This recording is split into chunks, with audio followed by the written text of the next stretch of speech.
All right. All right, all right, all right. Customary sharing of the link. Ba-boom. Ba-ba-boom. Good evening, folks. It is February 10th, 2022, or according to the Kurzgesagt calendar that I love so much, 10,000, or 12,022, I think. I don't know. We haven't had one of those calendars in quite a while, but it's a great YouTube channel. Make great merch. You should check them out. Good evening. It's I'll run through the list of names that were tracked this week, just to get that done for the podcast listeners. So this past week, I took a look at Owen Pickering, Seamus Casey, Adam Ingram, Mats Lindgren, Philip Meshar, Kallio Delius, Matthew Savoy, Tyler Duke, Shane Wright, Danila Yurov, Brad Lambert, and Joakim Kamel. So a lot of heavy hitters. A lot of heavy hitters this week. It was that week for me. Every week I usually just go through all the highest ranked guys and just take a look at them pretty much all en masse. So yeah, feel free to fire away any questions on those guys because I know the audience loves the guys who are going to go 7th overall. And I think I took a look at a couple of them this week. I hope you're all doing well. I hope you're all feeling great. I hope you're all safe and well and all those wonderful things. And I don't really have much else to go over. Got a little bit of content coming down the pipe for the McKean's video team in the next week or so, and then we're going to start getting into 2022 stuff. Outside of that, I am going to mention I am still taking applications for the video editor position. You can still fill out the Google form. It is in the description of this video. I've already gotten a few submissions. Haven't taken a look at them just yet, but I will over the course of the weekend, and I'll be doing some meetings with people sometime next week who submitted their edits. Beyond that, obviously the coupon code for Marcus Gustafson's Blue Line Hockey IQ program is still available. It always will be 10% off your subscription with the coupon code Scouching. So let's dig into this. We already got a few questions here. So the first question of the night, well, Josh Tesler jumped in first, which, hello Josh, how you doing? Was what's up? Not too much. Had breakfast for dinner tonight, which is always an underrated choice once in a while. A nice little bacon and egg sandwich for dinner, which was lovely. Watching some Skeleton before hopping on the stream tonight. Gotta wear my Canada jersey while representing my nation, even though it's a friggin' disaster these days up here. I'm still supporting them in the Olympics. Let's go red and white. Let's go. First question of the night. Thoughts on Cole Eiserman? Honestly, I've seen him briefly. He's on Shattuck, I believe. There's two guys on Shattuck who are outstanding, and I'm trying to remember which one I really liked the more of the two. I'm gonna look them up. Shattuck St. Mary's varsity hockey. Let's see. So I believe, I think it's Eiserman who's the one that I really do like. Macklin Celebrini is obviously quite good. I also really like William Whitelaw. Obviously, those guys are scoring the most. But yes, Eiserman is quite a deftly skilled goal scorer. We'll see how he goes beyond this season because prep hockey is not the USHL. But I always will not get too excited about D-1 players. There's too much uncertainty, and the number of times that really hype D-1 guys slow down and reach more of a more normal pace is pretty often. Bodies are changing quick at that age, and everybody is developing at a different pace. So who knows? But I do like Eiserman, and I do like Whitelaw, and I do like Celebrini. That is a very, very talented prep school team. And yes, I'm waving a pen around tonight. It's just what I feel like doing. Okay, Ray Bro, I'm gonna assume that Tervesia means hello. If not, I'm gonna take it as an insult. So thank you very much for that. And moving forward, okay, so the next question is about the Canadian Olympic team, the Canadian Olympic hockey team. I have not seen any Olympic hockey just yet. I will need to play some catch up on it. I just spent all day today both doing my job and tracking some games. I just haven't had the time to watch much Olympic hockey. But my thoughts on the Canadian team in general, I think they're one of the better teams in the tournament. I mean, they've got some of the really talented young guys. I still think the States are going to be a really interesting team. I really, I think that there's a really good, talented group there. Bet on speed, youth, skill, fun, and see what it can do. So yeah, but I haven't seen anything like directly. I have seen the Canadian women's team, and they are a wagon. I saw them play the other night against the States, of course, which was a real solid game. But I mean, I've enjoyed the women's tournament basically every single game I've watched. That Chinese women's team has been a lot of fun to watch, for sure. They've really hung in there every single game and won one, which is pretty remarkable. So good on them. I'm really enjoying watching that tournament. Thoughts on Maros Jedlička?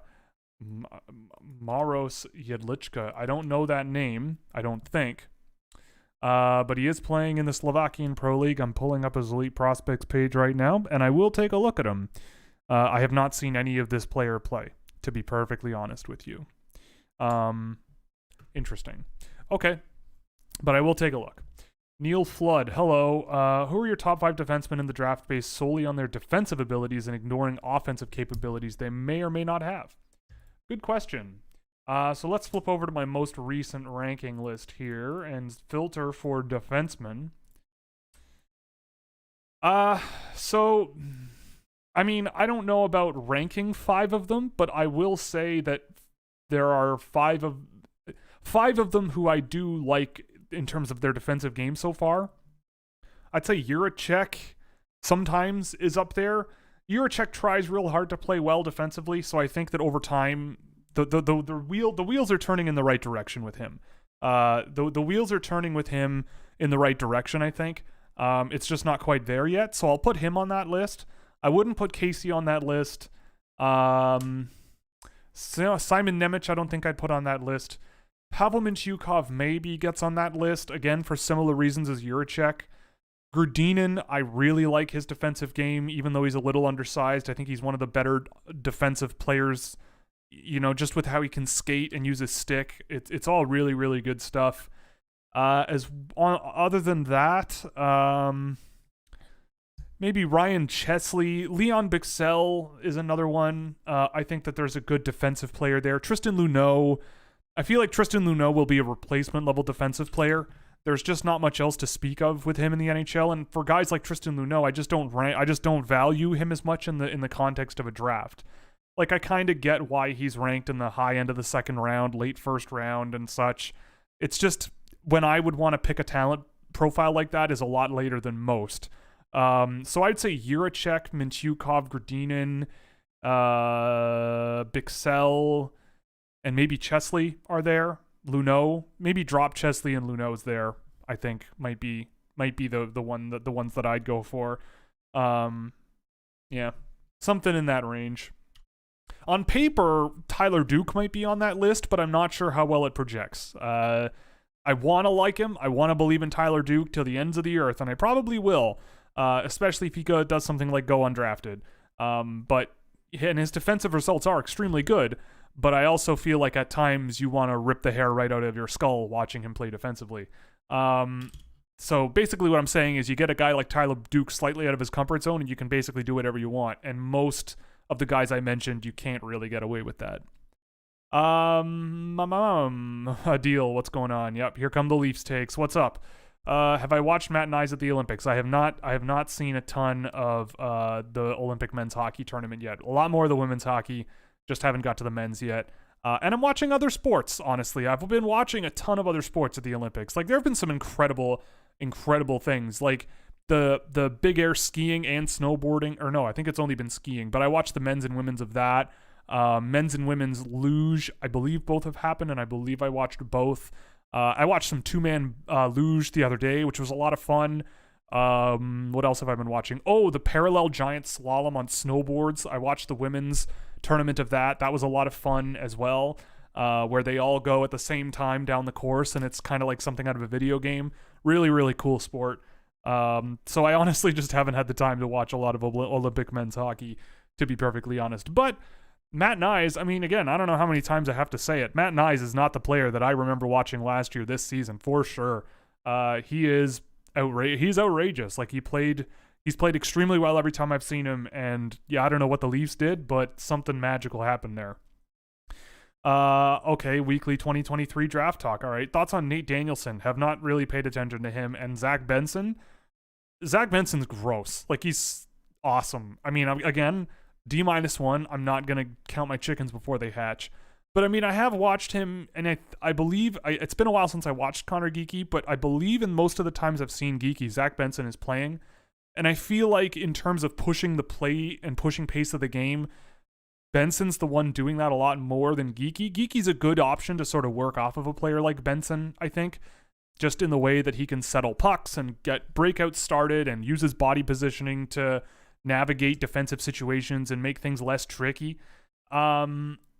And I think so, but I think in terms of the actual pace pushing and the puck control and the skill, there's a bit more with Zach Benson than I'm seeing with Geeky, and I think that makes Geeky's production a little bit higher, but I'm not saying Geeky's a bad player, but I do definitely think Benson is driving that bus a little bit more.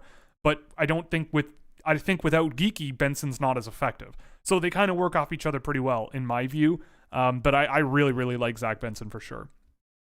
Have I watched any of Aaron Kiviharju in the U20 Liga this season? Potential favorite for first overall in 2024. I mean, he's up there. He's setting records every year he plays. Again, I don't know about projecting to 2024, but things are looking bright for him. I haven't seen a ton of Kiviharju, like, at all. I saw him briefly last year at the U18s, at the U18 level, just checking him out and seeing what the hype was all about. And yeah, he's pretty freaking good. So cautiously very, very optimistic. I'm not too worried about in terms of him not being, he might not be the number one guy in 2024, but he's certainly a candidate right now. But yeah, we'll see. But I've been a big fan of him every time I've seen him, and I imagine he'll be a threat even to make the under 18s roster at the end of this season. Maybe, I don't know. Might not be the craziest thing. Yuri Slavkovsky versus Bradykachuk. Interesting. I can see why you would ask that question. I don't think they're the same player though. I think Bradykachuk is more of a hellraiser in front of the net. And I think Slipkovsky I think their transition game offensively is kind of similar, where yes, there's skill, but it's not the most incredible amount of skill you've ever seen. I think with Slipkovsky, and you saw it actually in the Olympics game today, one thing he really loves to do is bring pucks off the boards, right? He's a big dude, big body, knows how to use it to protect the puck. He's a pretty good shooter as well, and he comes off the boards to get into the middle of the ice quite a bit, and he was rewarded for that today. And I've noticed that with him a few times this season. And I don't really see Bradykachuk. I see him as more of a get to the net and the goal mouth and around the net somehow and just raise hell and make a play somehow, and that works for him. Slipkovsky's a bit more of a perimeter guy, I think, and then he sort of cuts in and makes a play. And I don't know, like, I don't really know what I think about Yuri Slavkovsky yet in terms of what he could be down the road. I think he's definitely. He'll be a player. I wonder how much of, like, he scores a ton in the under 20 level. He's struggled to really score at the Liga level this year, and I can kind of see why. But I think that with some more time, like getting used to how big he is, I feel like is a bit of a holdback now. Like, under pressure, the skill he's got kind of falls apart, and he gets inside sometimes, but he kind of struggles to really get inside. He gets to the middle and gets shots off, but they're kind of from the top of the face-off circle or just inside that area. Like, he kind of gets to the net and kind of gets sticks on pucks, but I feel like he's one where you kind of stash him away in Finland for a couple of years and let him develop kind of slowly and get more confident and stronger and all those things. Relative to Bradykachuk, I don't know. I mean, personally, I think there's more with Bradykachuk, but that's also with the benefit of hindsight. Like, it's been, 5 years since Bradykachuk was drafted, so it's hard to say. But Slipkovsky's a good player. He'll probably be a pretty good power winger in the NHL. I like his playmaking a lot more than his goal scoring personally to this point. And I think that's where he's going to score his points. But he does have a pretty good shot. I just feel like his vision and play under pressure with the puck projects a bit more as more of a puck distributor, playmaker type. Whereas Bradykachuk is, I'm going to go to the net and do whatever I want kind of guy, at least whenever I've seen him. Thoughts on Martin St. Louis? Yes, Martin St. Louis, the newest interim head coach. The interim head coach. I will answer some Twitch questions after this, so please be patient, because I do see them there. My thoughts on Martin St. Louis, like, look, the Montreal Canadiens hired a general manager who has not been a general manager before. To me, that's a good thing, right? Like, everybody wants hockey to be more creative, hire more people from more interesting backgrounds, and give a different group of people a chance to run a hockey team. And in my opinion, Kent Hughes is saying all of the right things. And you know what? And I also have a tremendous amount of respect for the cojones on Kent Hughes to walk into the Montreal Canadiens and say, I'm going to hire a head coach who literally has no professional coaching experience outside of being a consultant. He coached a 13U team, but that's it. And I like the cut of his whatever. I like his style. I like his thinking.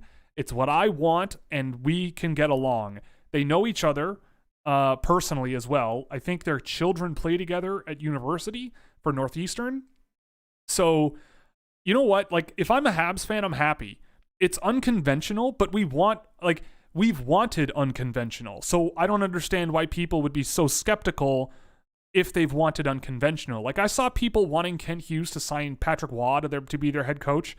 I don't think you want that. Like, I don't think that's the right call, and they didn't make that call. I think that Martin St. Louis, like, everything he's saying is exactly what I would want to hear if I'm a Montreal Canadiens fan. The Montreal Canadiens should be one of the more fun, skilled, high-flying, entertaining offensive teams in the league.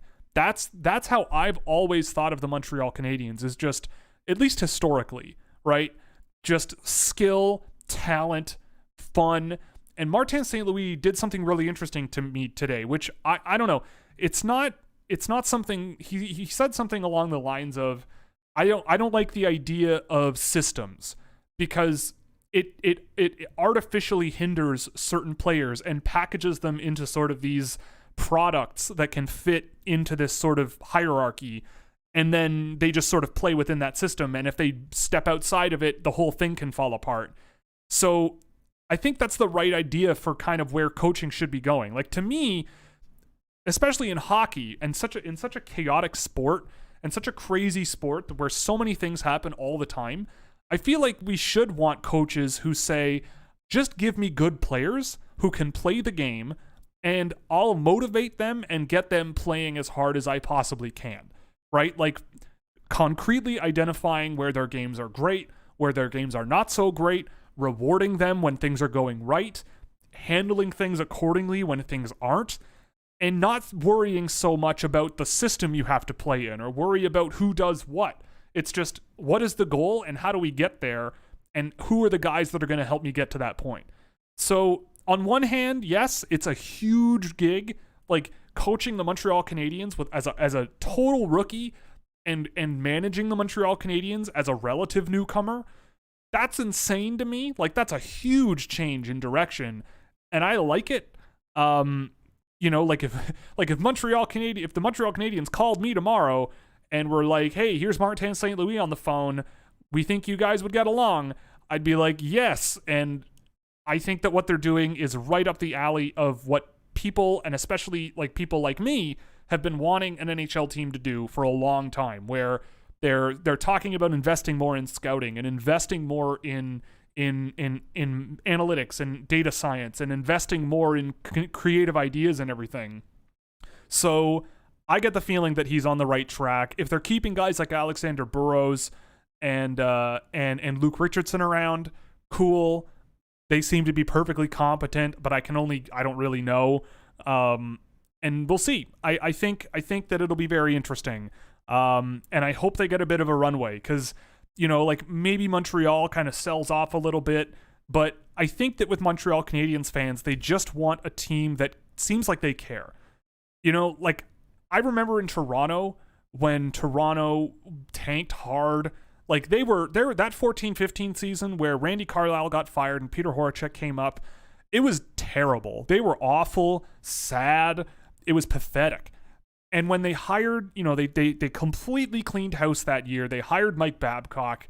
You know, they did this complete 180 culturally and organizationally into a completely new direction. And they basically came out and said the team was going to be terrible. Like, they didn't say it explicitly, but you knew what was coming. And the team they iced, I remember watching that team, and you looked at them and you didn't dislike how they played. You didn't dislike that they lost all the time. You could see that they were setting a foundation of, you know, here is just a really efficient, strong group of players. They can play their way. You know, we give it everything every game. It's, you know, we may not be great, but fans still come because they know what's coming, right? And they know that this is something new and kind of exciting. And I think the Montreal Canadiens are on that road. They might not be so good next year, but I think that if they play their cards right, they'll be perfectly fine, I think, if fans are willing to just say, we can think about the future here. Let's think about where we're at in 2, 3, 4 years. And I think that that's a huge thing. I mean, I'm going on a long time about this, but I think that hiring Martin St. Louis, I hope it works out, because if it doesn't, I think it gives a bad name to I think it gives ammunition to the wrong kinds of people to say, see, we told you, but I think it could work as long as they stick to the game plan that they're talking about. But we'll see. Nolan Miller, how was Brad Lambert this week? On paper, he was terrible. But it was my first game I tracked of him playing for Pelicans now that he's moved away from Jyväskylä. For the Lahti Pelicans, I should say. I mean, Jyväskylä was bad. They were bad. But watching that game today, I've watched 2 games of Lambert since he made the move, and I thought in both games he was fantastic. I must have seen the worst game he's played with that team. Not on his own. He wasn't great, but he wasn't terrible. But holy smokes, I think it was the second game he played with that team. They were brutal around him. I don't think they got the puck into the offensive zone until the third period.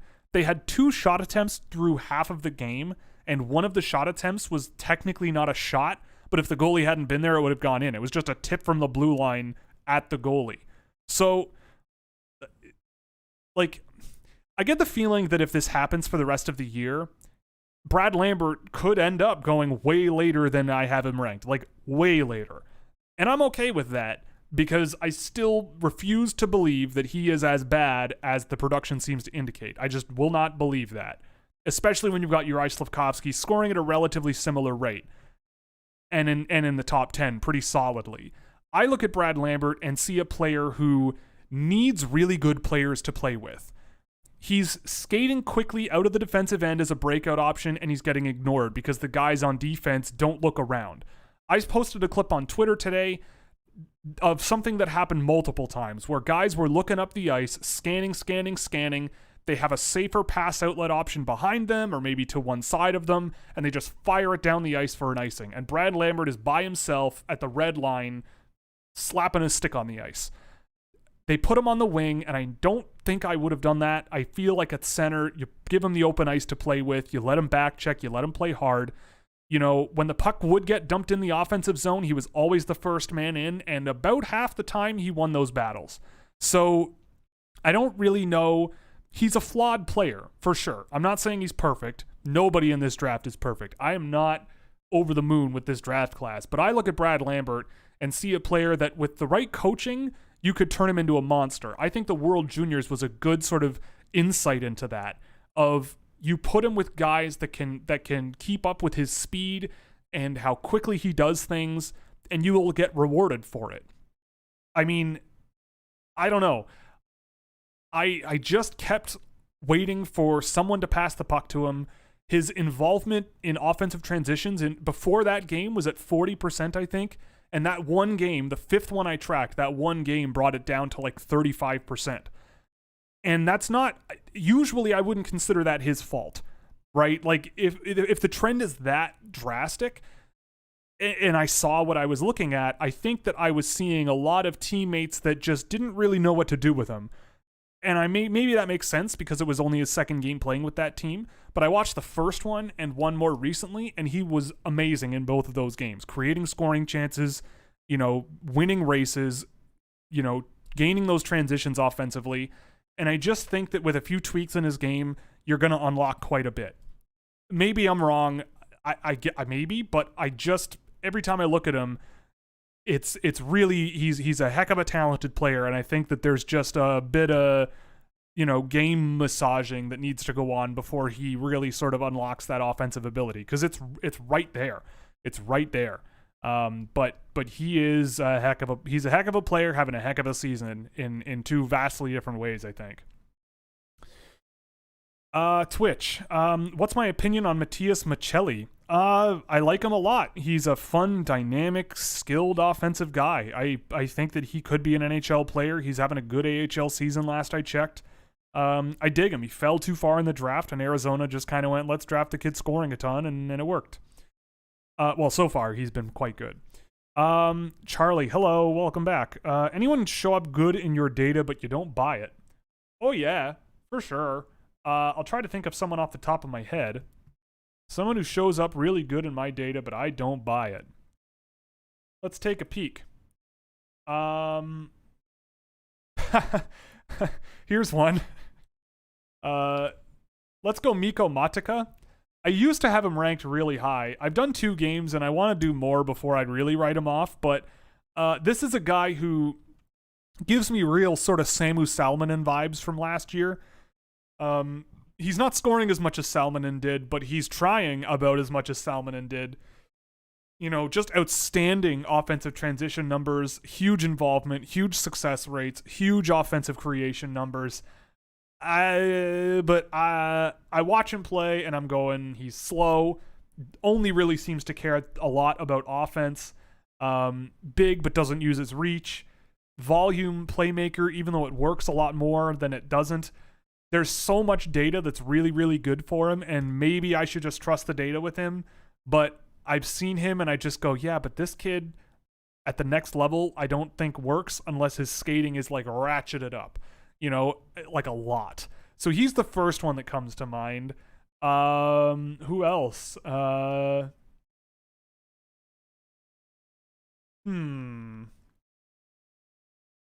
a lot of defensemen jump out at me. Connor Geekie might be one of those guys. He's got really good shot differentials, but I don't know if that's really at his feet. Who else?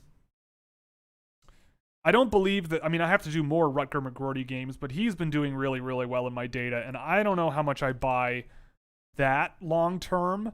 I don't mind Rutger McGroarty, and I do want to track more. I have to. But he's another one where I'm kind of iffy. So there's a couple. It happens more often than you'd think, but yeah, usually it's because they're on a really, really good team.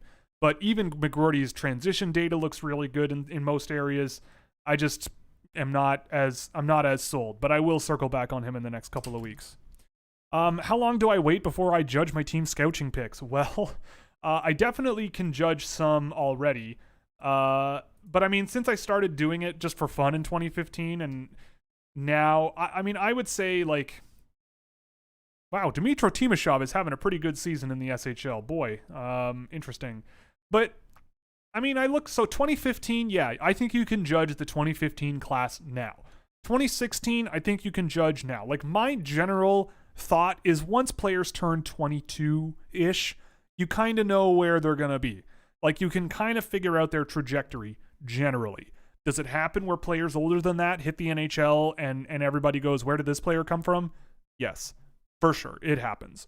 But it's rare. More commonly, by the time a player's 22, 23, especially like 24, you kind of know what you're dealing with. Like, I'm not really expecting Mitch Van de Sample to be an NHL player anymore. I love Frederick Ayard, but I don't know what the hell's going on with him in Milwaukee. I've seen him play quite a bit, and I always felt that he was a player, and I feel like Nashville just has not given him a chance. I'd be very curious to see if a team would give him a chance because his production in the AHL right up until this year has been great.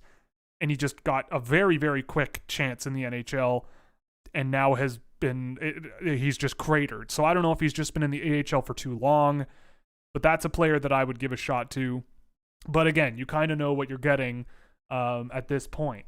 But like 2017, yeah, you might be able to start to make some judgments, Timothy Liljegren kind of still figuring it out.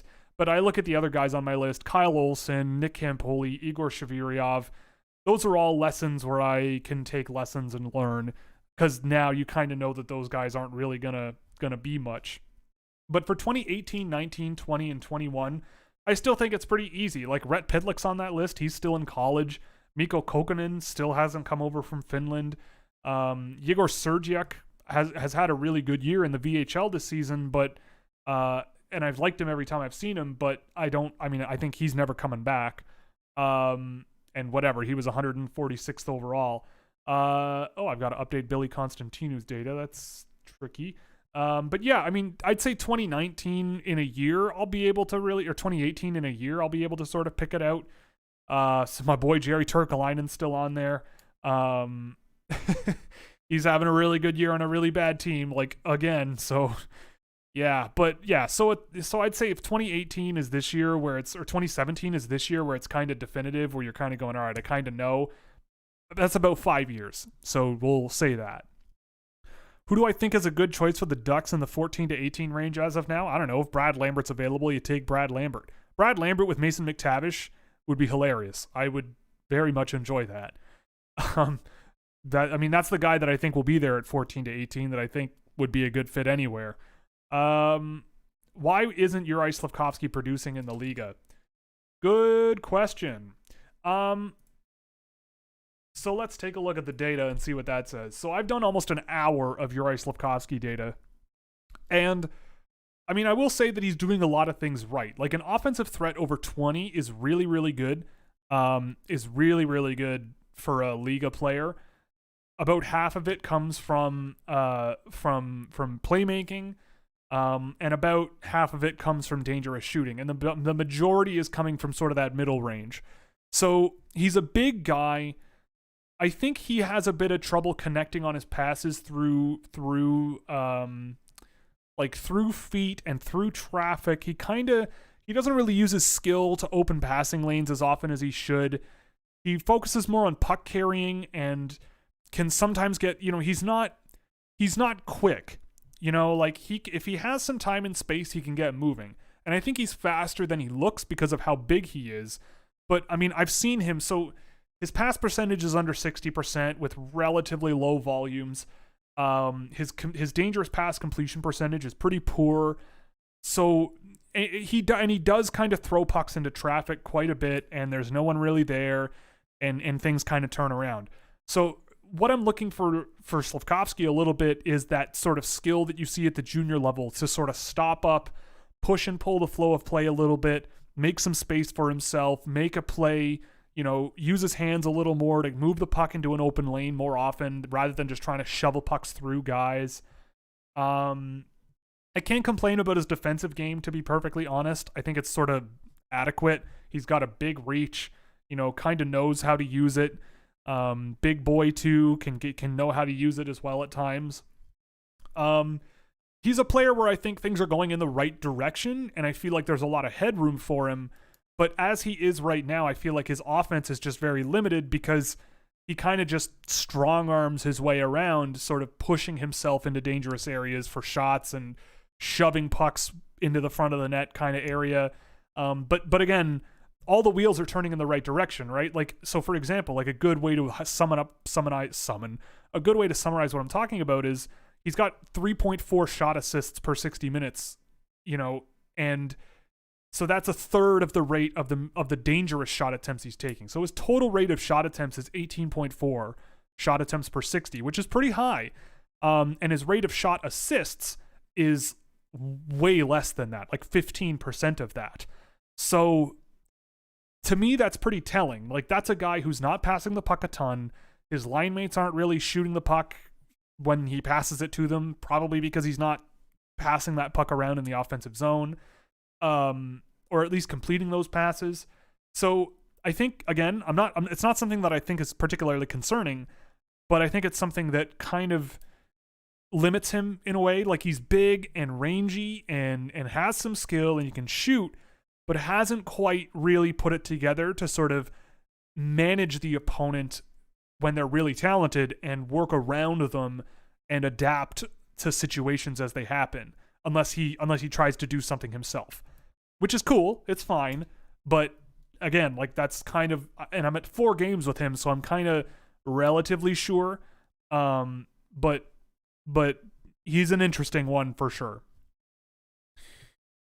What skill do you think is the easiest and hardest to improve and build on when being considered? Yeah, I think it depends on the player. I mean, the easiest thing to improve to me are always things that you can easily identify on the ice. So, for example, like, a problem that I've spotted with a guy like Brad Lambert is that in the offensive zone, some of the time, he's kind of absent in terms of using his feet to find space in the offensive zone, right?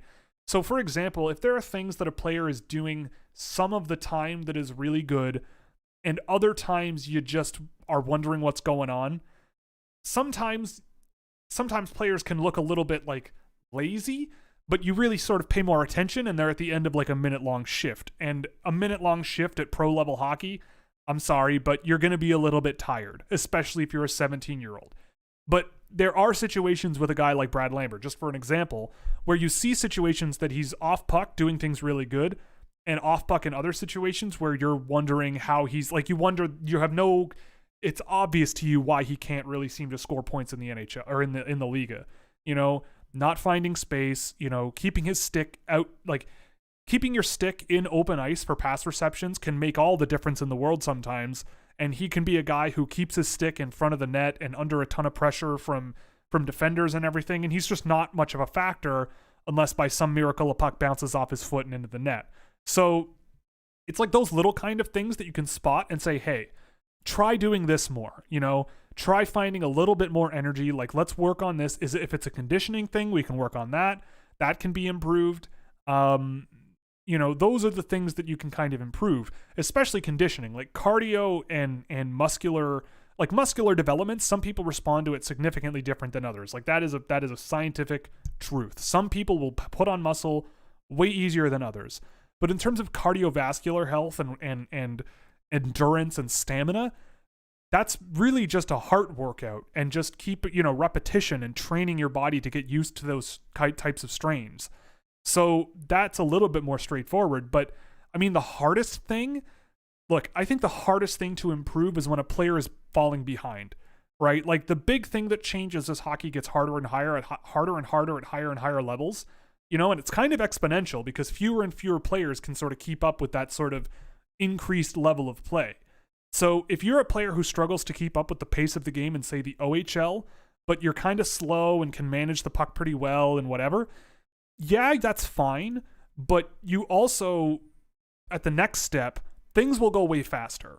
And it is very difficult to, in my opinion, ramp those things up at the next level and learn how to play at that pace when you've never done it before in your life, right? Like, if you know, everything gets quicker, the guys are faster, the guys are skating harder, the guys are just all over you way quicker. You got to make your decisions way quicker. You do not get the luxuries that you have of being a really skilled, sort of low-paced junior level player. Can you figure it out? Absolutely. But I find that when there are players that are drafted really high that don't really work out, it's either because they are kind of across the board average at everything, and they're just sort of there holding, you know, plugging the boat, nothing's going wrong, nothing's particularly going right, and NHL teams think that that's the type of player they'll be in the NHL. In my opinion, those types of guys are the guys that get eaten alive in the NHL because they don't have the NHL level talent to fit some sort of situational role or do some sort of job. Or they are guys who just aren't quick enough to put NHL defenses on their heels, or they're not offensively gifted enough to really challenge opposing defenses and rely too much on adapting and figuring things out on the fly, which is very difficult. So I mean, I think the hardest thing to improve is when you're already behind from the get-go and need to sort of keep up with that higher end game. And I think the easier stuff is when you see flashes of a player doing something right, and then like 20% of the time or 25% of the time you go, yeah, but then this kind of stuff happens and it's a negative. You can work through that with them. Like, that's your developmental team and that's your coach's job.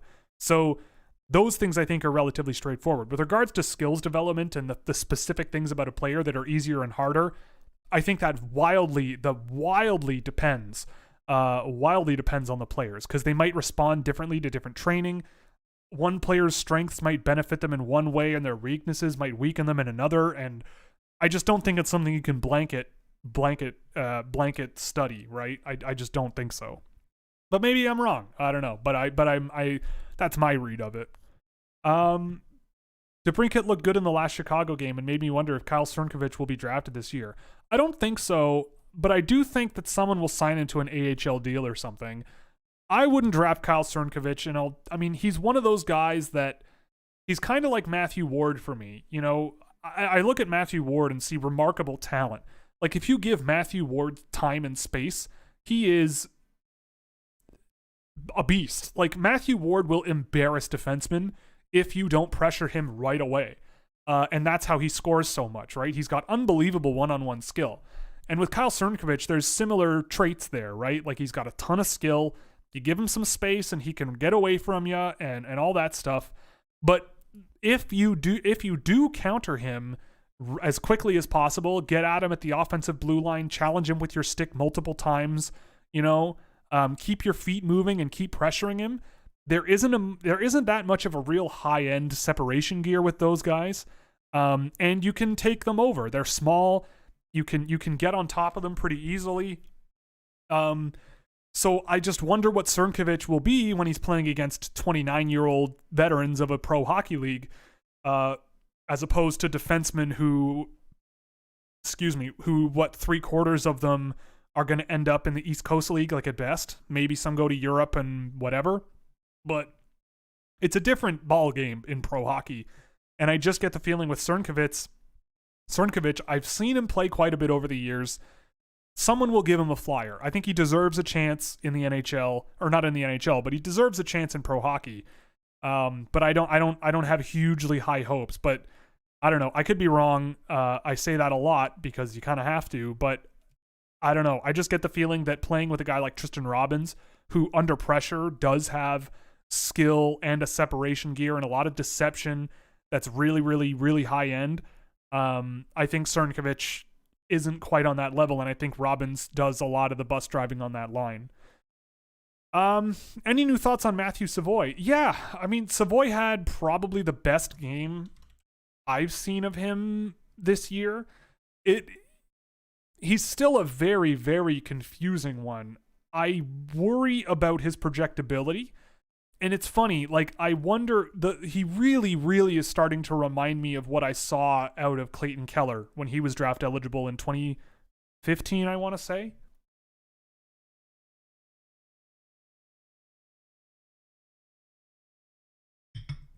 Like, where there's tons and tons of skill. Well, not tons and tons, but there's enough. And if you give him some space and time, he can embarrass you. And even under pressure, I think Savoy, especially down deep in the offensive zone and below the goal line and all these things, he battles. Like, he battles hard. He tries to win puck battles. And, you know, from time to time you go, oh, okay, like, this guy can really grind it out. And he, you know, he's overcoming sort of the size disadvantage that he has. And I do think that as a puck transporter, he's pretty good at it. But I worry about his ability to actually get high-end scoring chances from in tight. But I also have time for the argument that his job is kind of more as a boards playmaker. You know, he follows up on it. If he does take shots from the outside, I find that he follows them up quite often by going towards the net, you know, catching defenders sleeping and not settling pucks quick enough. He'll steal it back and make another play below the goal line. You know, those kinds of little things can make a big difference, and I've liked him in those situations. And his offensive threat metric is very good. He's doing a lot of things really well. He's probably one of the best dangerous pass generators. Yeah, he's 5th in generating dangerous passes in my data set right now. He has 16 shot assists per 60 minutes, which is ninth in amongst forwards for me so far. So I think that there's a lot to like. There.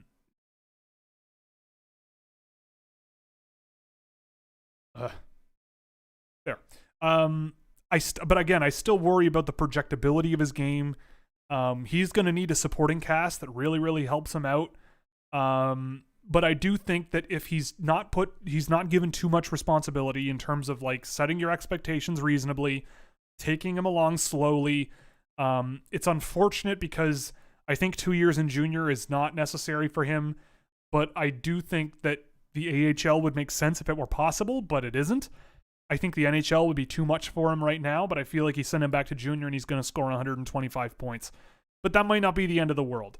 He's not Mitch Marner, for example. Like, I don't see that type of a player out of him.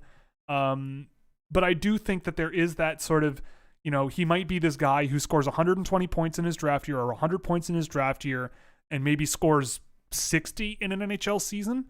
But if you put him on your power play, he'll certainly be a huge threat there. But at 5-on-5, I think his effectiveness is a little bit limited for a number of reasons. So it was a really good game from him that I saw, but the same concerns are still kind of there.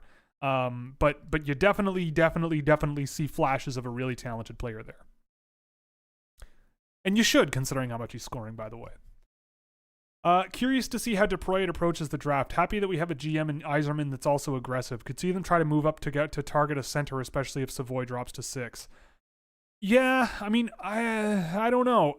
I don't know if it's weird. Like, I think about Eiserman's first round picks recently. So Seider, Raymond, and Edvinsson. All of those guys are mobile.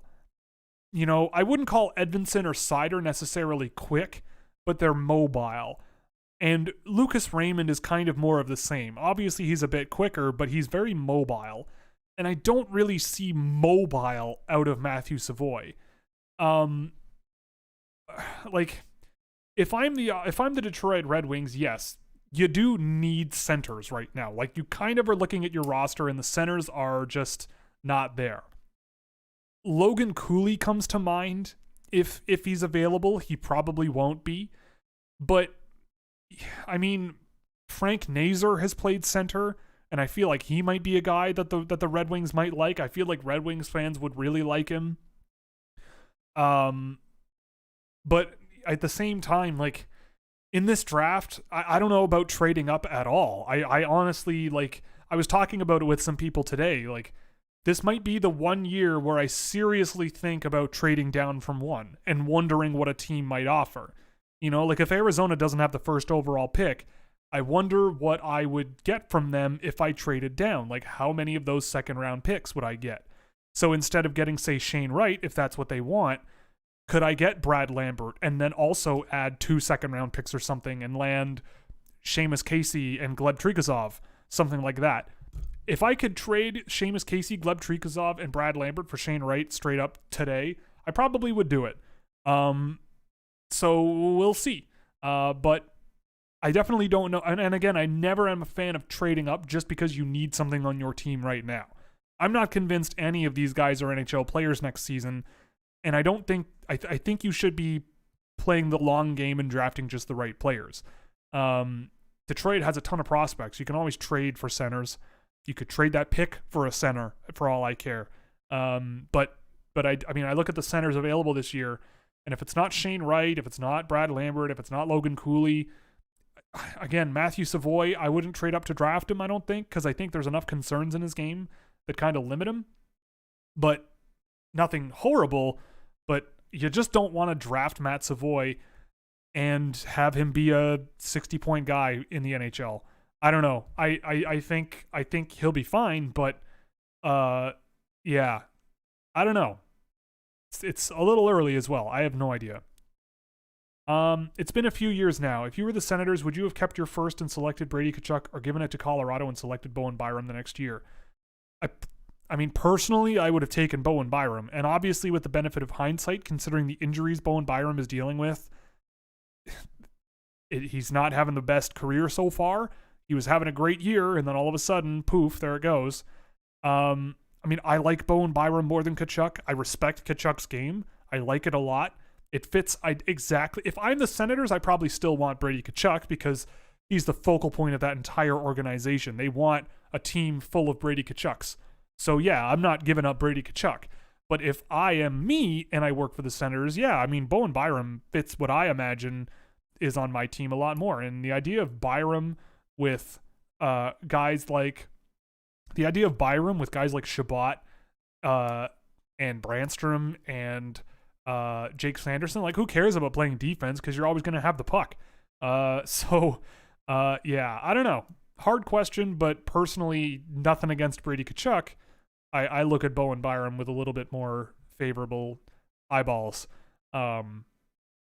Even though he's been quite hurt this season. Seems like Joakim Kamel's production has come back to earth, and I feel like they're the only person who pointed out he started the year with a high PDO. Well, yeah, I mean, again, all you have to do, I said this a million times, all you have to do is go and look at how he was scoring points. He's still doing this. Like, I'll show you the data from the game that I tracked today. And again, this is my fourth or fifth game. 51 minutes. So he is shooting the puck. So of all of the shot attempts his team is taking with him on the ice, he's taking 38.5% of them. 3/4 of those shot attempts are low danger. Joakim Kamel is the absolute king at skating the puck towards his offensive blue line and turning around and lobbing it at the net. And early in the year, he was getting rewarded for it, and now he is not. The hockey gods blessed him. I've watched him a ton this season. I think people putting him in the top 5 are nuts, and I've always felt that way. I don't think he's like a 0-point guy for the rest of the season, but the game I tracked today, I did not see very much. And then I went immediately to Danila Yurov. Now, Yurov was playing in the MHL, granted, but there were more interesting things going on with Yurov there than with Kamel in the game that I watched. And I will take this until the day he's drafted, that a guy like Kamel, he'll be a solid complementary scoring guy. You know, I think if you put him out on a power play, he can be a shooting threat. At even strength, if he's not the guy driving the bus and he's a guy that sort of finishes plays, you know, receives pucks in the neutral zone, definitely I think there could be something there. But I am not sold on his overall package as an elite level prospect with this elite production that is unique to all Finnish players ever drafted before. I just have not seen it all year. And, you know, like, this regression kind of was a long time coming, in my opinion. Zach, what's going on? I lost your question. I scroll down and everything disappears. Okay. Was wondering what your thoughts on Devin Kaplan was and if you think he'll be able to improve his pace. I love Devin Kaplan. I mean, I get the feeling he's like that Landon Slaggert type. You know, the guy who's playing sort of middle 6 minutes on the NTDP. Per puck touch, he's pretty impressive, but I am going to look at Kaplan in the next little while. I have an NTDP group of players that I still have to look at. And with Kaplan, I think there are things that are going in the right direction with him. You know, a very, very good offensive puck transporter, great puck carrier. You know, he's big, he's skilled. I would not be surprised to find out that he's kind of wiry and kind of had a growth spurt in recent past. Let's see. One thing I do kind of like doing, and I did this with Owen Pickering. Owen Pickering, I don't know if anyone knows this. Owen Pickering, when he was drafted in the 9th round of the WHL draft. And he was listed at 5'2", and that was in 2019. And now he's listed at, I think, 6'5". So, okay, so Kaplan was 6'2" when he was drafted in the OHL, so he hasn't really grown a whole lot. But I think with who was I talking about? Pickering. That's a really interesting one because he plays like a guy who used to be 5'2", and now he's 6'5", and he doesn't really know how to use his body anymore. So I think that's why NHL teams are so interested in him, because he's just grown like a weed in the last couple of years. And I mean, the guy's got hands from God, but just does not know how to use them. He's got really gifted feet, but he's clunky and awkward on him. But there's potential. Kaplan, you know, I think there's something there.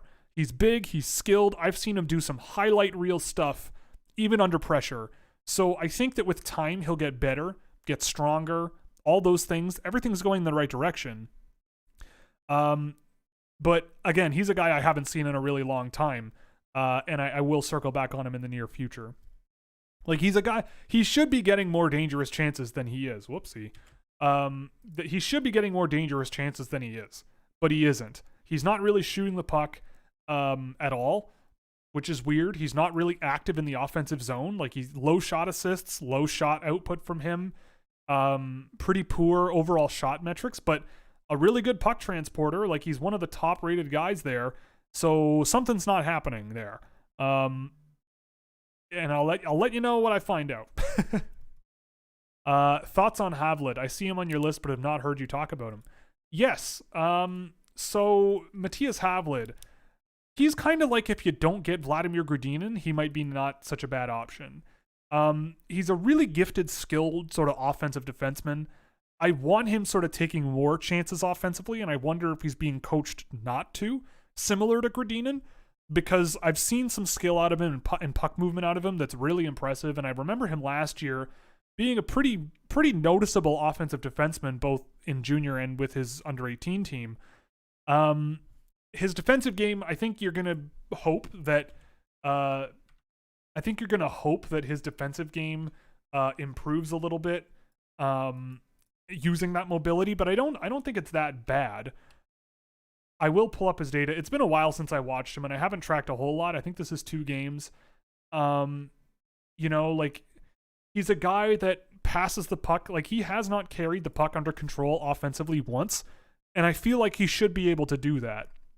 So this might be just a low sample, but he's far, far more reliant on passing pretty much all over the ice, and he's pretty good at it. So I like him, but it's been a while since I've seen him, so I will need to circle back and do more on him. So I should probably make note of that. So I will do that now.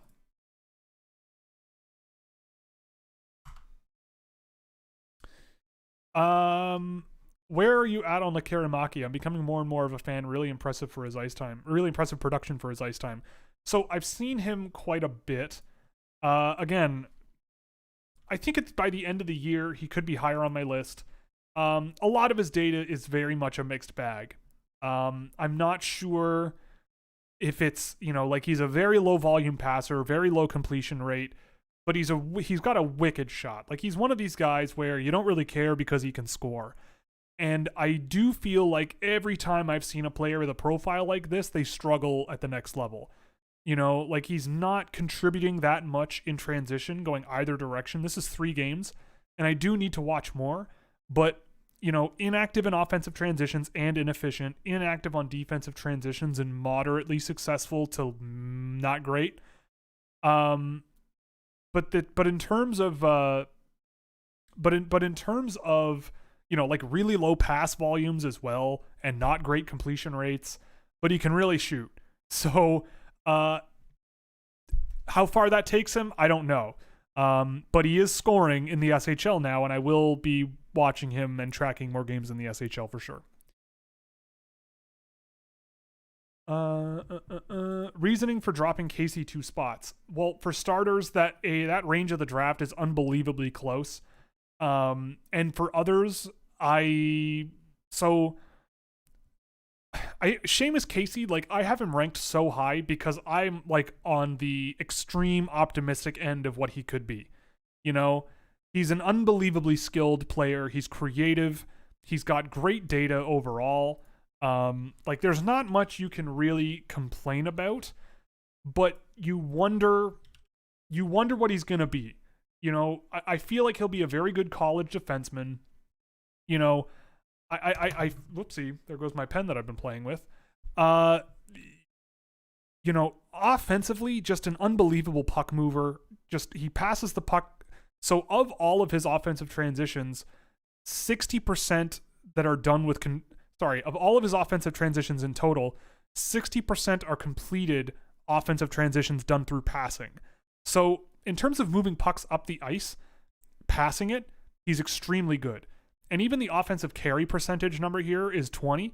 that's also pretty high. Like, that's 16th amongst defensemen for me, but he's second in terms of passing. Like, there's a lot of really promising things, but I do wonder about at the next level as a guy that's a bit undersized and certainly lacks an escape gear. You know, what happens when a lot of other players are just as good on their edges as Seamus Casey is? I still think that with development and refinement and getting stronger and quicker in a straight line especially, he's going to be just fine. Lateral mobility is a problem for him as well. I picked up on that in this game, and it's something that was kind of in the back of my mind a little bit during the course of over the course of the season. You know, like in terms of defensive entry percentage, that's 69% is not good. You don't want a defenseman that allows transitions into the defensive zone 69% of the time. And to me, that's because he's very, very passive, not very laterally mobile. He's kind of okay skating backwards. You know, if he does not have the puck, he can be a bit of a defensive liability in transition situations.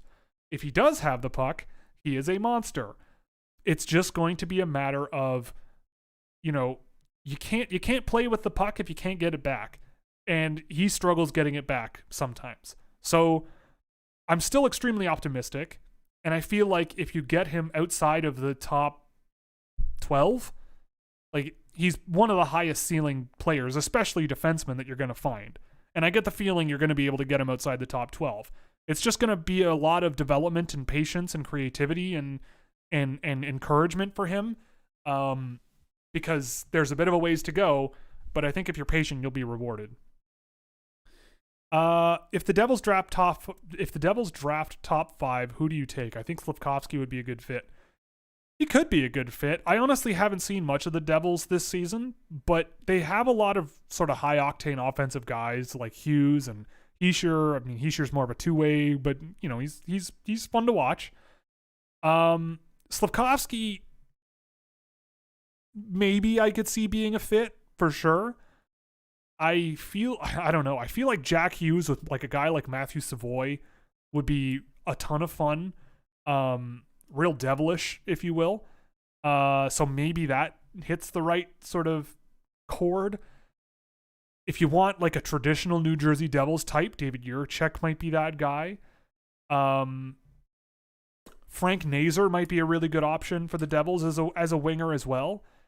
Just depends on where they're picking, and if it's top 5, Savoy might be the guy. Maybe, I don't know, but that's just me talking. I don't know about how the Devils specifically think. What didn't you like in Tyler Duke's game this week? Okay, so the big thing with Tyler Duke is that the range that he's in is incredibly tight. Like, you are really splitting hairs to me once you get past like 27, 28, where you're like, okay, you can make a case for that guy, but what about this guy? Okay, yeah, you can make a case for that guy, but what about this guy? Okay, yeah, you can make a case for that guy, but what about this guy? And with Tyler Duke, I love him. I want him to be a thing so bad. I want him to be a thing so bad because he's so close, I think, to being that 5'9", 5'10" defenseman that can make it work. Again, the weakness with him is straightforward speed. First couple step quickness is just not there. The thing with Tyler Duke is, you know, if he's got the puck, he can be a heck of a player. If he sees a puck battle, he will battle to death to win that battle. You have to respect how he plays. He knows, he's like his brother. He clearly understands the shortcomings of his game because of his size, but he does not care, right? Like, Dylan Duke was one of the highest high danger chance generators in the draft last year for me, and I believed it. He just went to the net and just raised havoc. Tyler Duke gains body positioning more often than you would think for a small defenseman, evades pressure pretty well, finds outlet options, and just connects on those passes more often than you would think. He just, like, a lot of the reasoning why his offensive transition efficiency is below 50% is because, one, he tries stretch passes a lot and they just don't work a lot of the time, but also he just doesn't have the speed to escape forecheckers. He can get tied up by guys exiting the defensive zone. Like, you got to be better than exiting the offensive zone 55% of the time with control. Most defensemen are significantly better than that, I think. Like, that puts him 33rd on my defensive list, and I think that this is a list of, it's a list of 44 defensemen. So he's 33rd of 44 in that metric of getting out of the defensive zone with control, slightly better getting into the offensive zone with control, but a lot of that is why I think he's been limited in terms of generating offense. Now, but when he does have the puck in the offensive zone, he's got a great shot from the point. He cuts inside more often than you would think. And I do think that there is some regression in terms of his production that you're just not seeing. I think that his production is way lower than it should be, but I also see limiting factors in his game. So, and the big thing that kind of really sort of shook me a little bit was, so he does this thing a lot that really bothers me. He's a really small defenseman, and he cannot afford to give guys space in open ice. He just cannot afford to do it. But he does.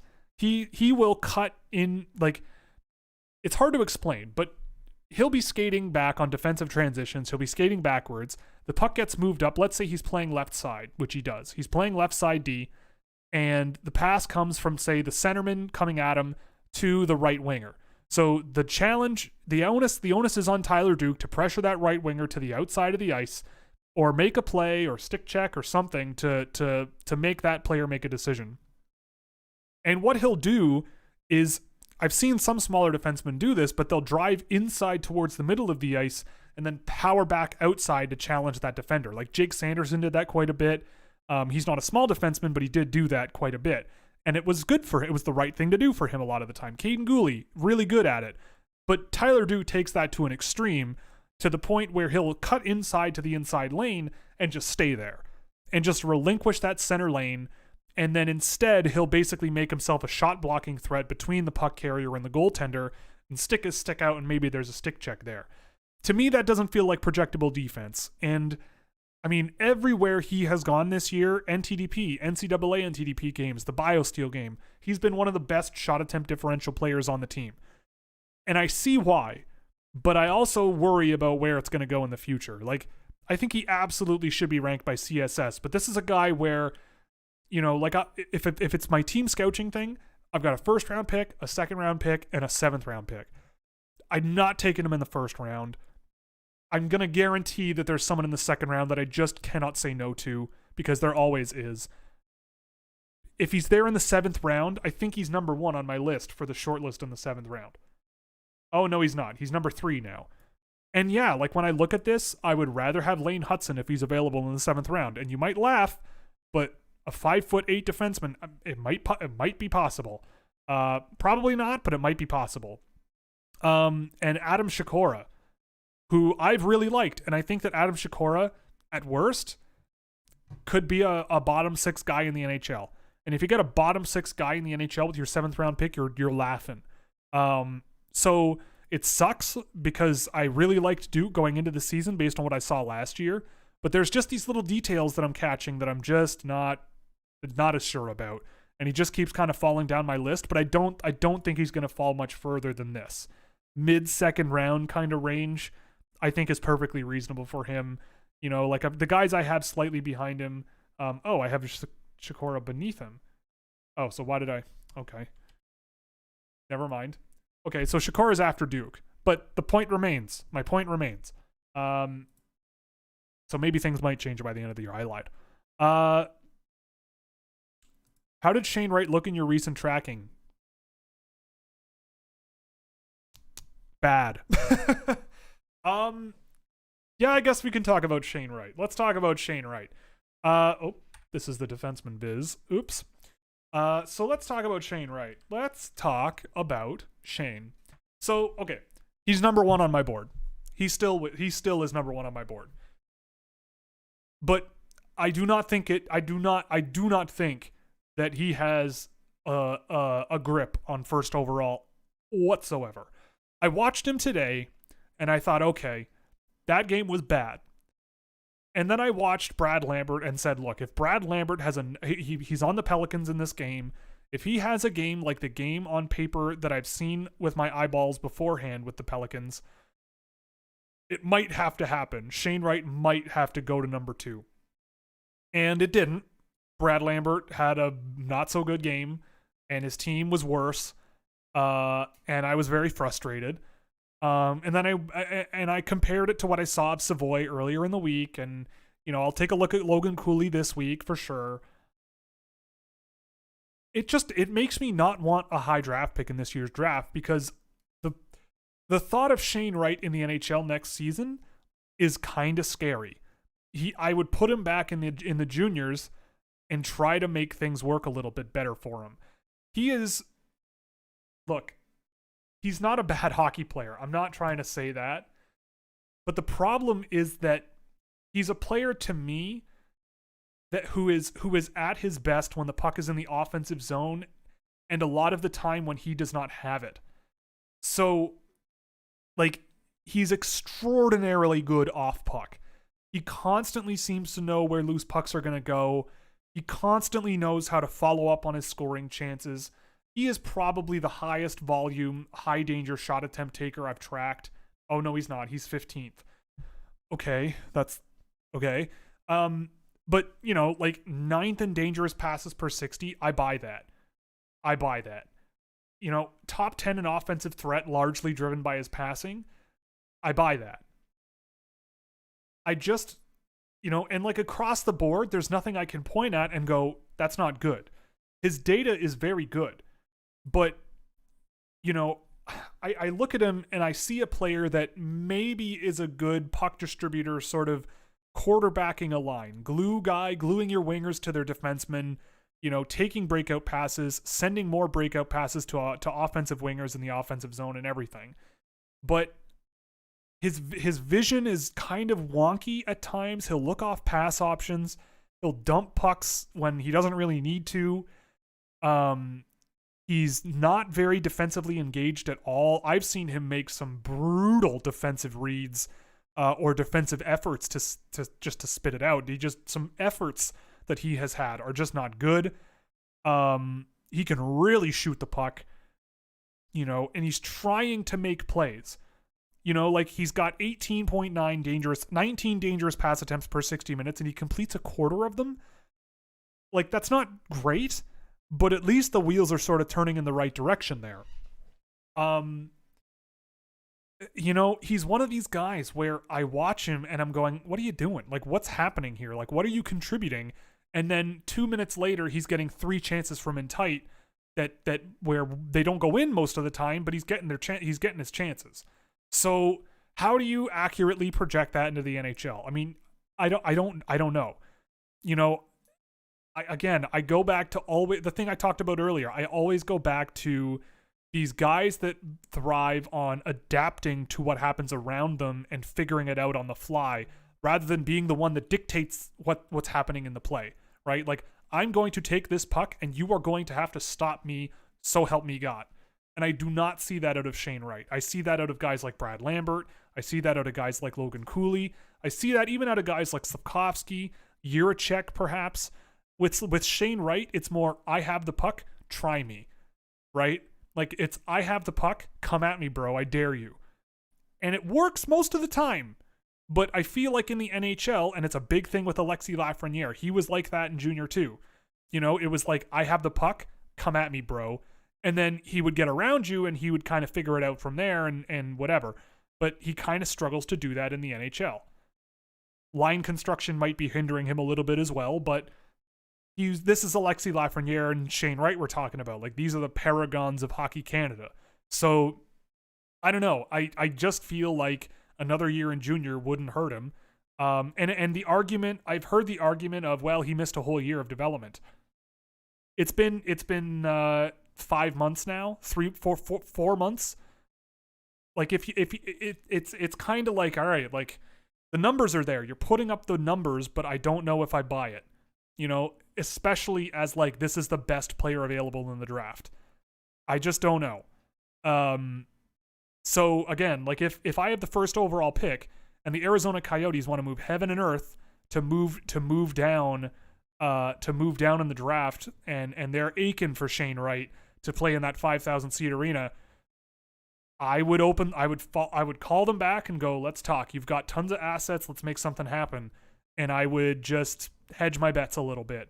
And if Shane Wright turns out to be a 100-point player in the NHL for the rest of time, sure, I'll own that. Whatever. Like, that's fine. But I'm not the only person who's looked at him and gone, where are we going from here? Like, what are you going to do in the NHL that you can get away with? And I mean, he can shoot, and he certainly reads play in the offensive zone extraordinarily well, and he is a great problem solver, but I just don't know. And I've seen him quite a bit. It's, I don't know. And the defensive side of the game is also a concern, for sure. Surprised to see Kamel move down. I'm not. Have you tracked Hayduk? If you did, do you like his game? I do like Milan Hayduk. I haven't tracked him. Is it Milan Hayduk, or was that his dad? I know who you're talking about. He's on my list. Hayduk. Where is he? Is he? Yeah, Marek Hayduk. His dad is Milan. Okay. I haven't tracked any of them, but I have liked what I've seen of him. He's skilled. He's fun to watch. He's caught my eye a few times as a glitter player. I'm trying to catch up on all the guys that I haven't seen yet. Cameron Lund is one guy that I do want to watch more of, and have some games set up to track, so he'll be on the list for next week. But yeah, Hayduk is on the watch list for now. We'll see, but he is a skilled, fun individual player that I like. What are your thoughts on Shane Wright's OHL production this season? Kind of just went over him. Well, not kind of. We just did. Think Yuri Slavkovsky is worth a pick despite his injury? Ask me in a couple of weeks. I'll probably see more of him. Thoughts on Donovan Arsenau? That is a deep cut. So I saw him play early in the year because he played pretty well in the preseason from what I saw. Yeah, I don't know. I don't think there's much there. He's big, he's strong, he's skilled, but I don't think there's much there that really moves the needle, I haven't watched him since like October though, so maybe he's hit his second gear since then. Did I see Matty Beniers' snipe today? No, I did not. I have not watched men's Olympic hockey yet, and I will at some point. If Detroit has Lambert, Juracek, or Nemitz available and they pick around 9, what are your thoughts? I got to go Lambert or try to move up to get Savoy if he's still on the board around 6. I would not move up to get Savoy if I knew Lambert was going to be there at 9, I'd take Lambert at 9. If that's probably where Lambert is going to go in reality-ish. And I feel like at 9, Juracek is going to be gone and Nemitz is probably going to be gone. Maybe not, but probably. And I would certainly take my bet on Lambert over Nemitz. I feel like Brad Lambert in the Slovakian Pro League would have a lot of fun, and Simon Nemitz in the Finnish Liga would be kind of a guy. That's kind of my read. Any real late flyers that you would take a swing on that you think go undrafted? Yes, Kenta Isogai, Japanese guy playing for Youngstown, for sure would be one of them. I was told by someone that Alexander Pelovin unlikely ever comes over to North America, but he could be one. Who else? Graydon Seatman, I like him with Calgary, like mobile, good skater, but kind of raw.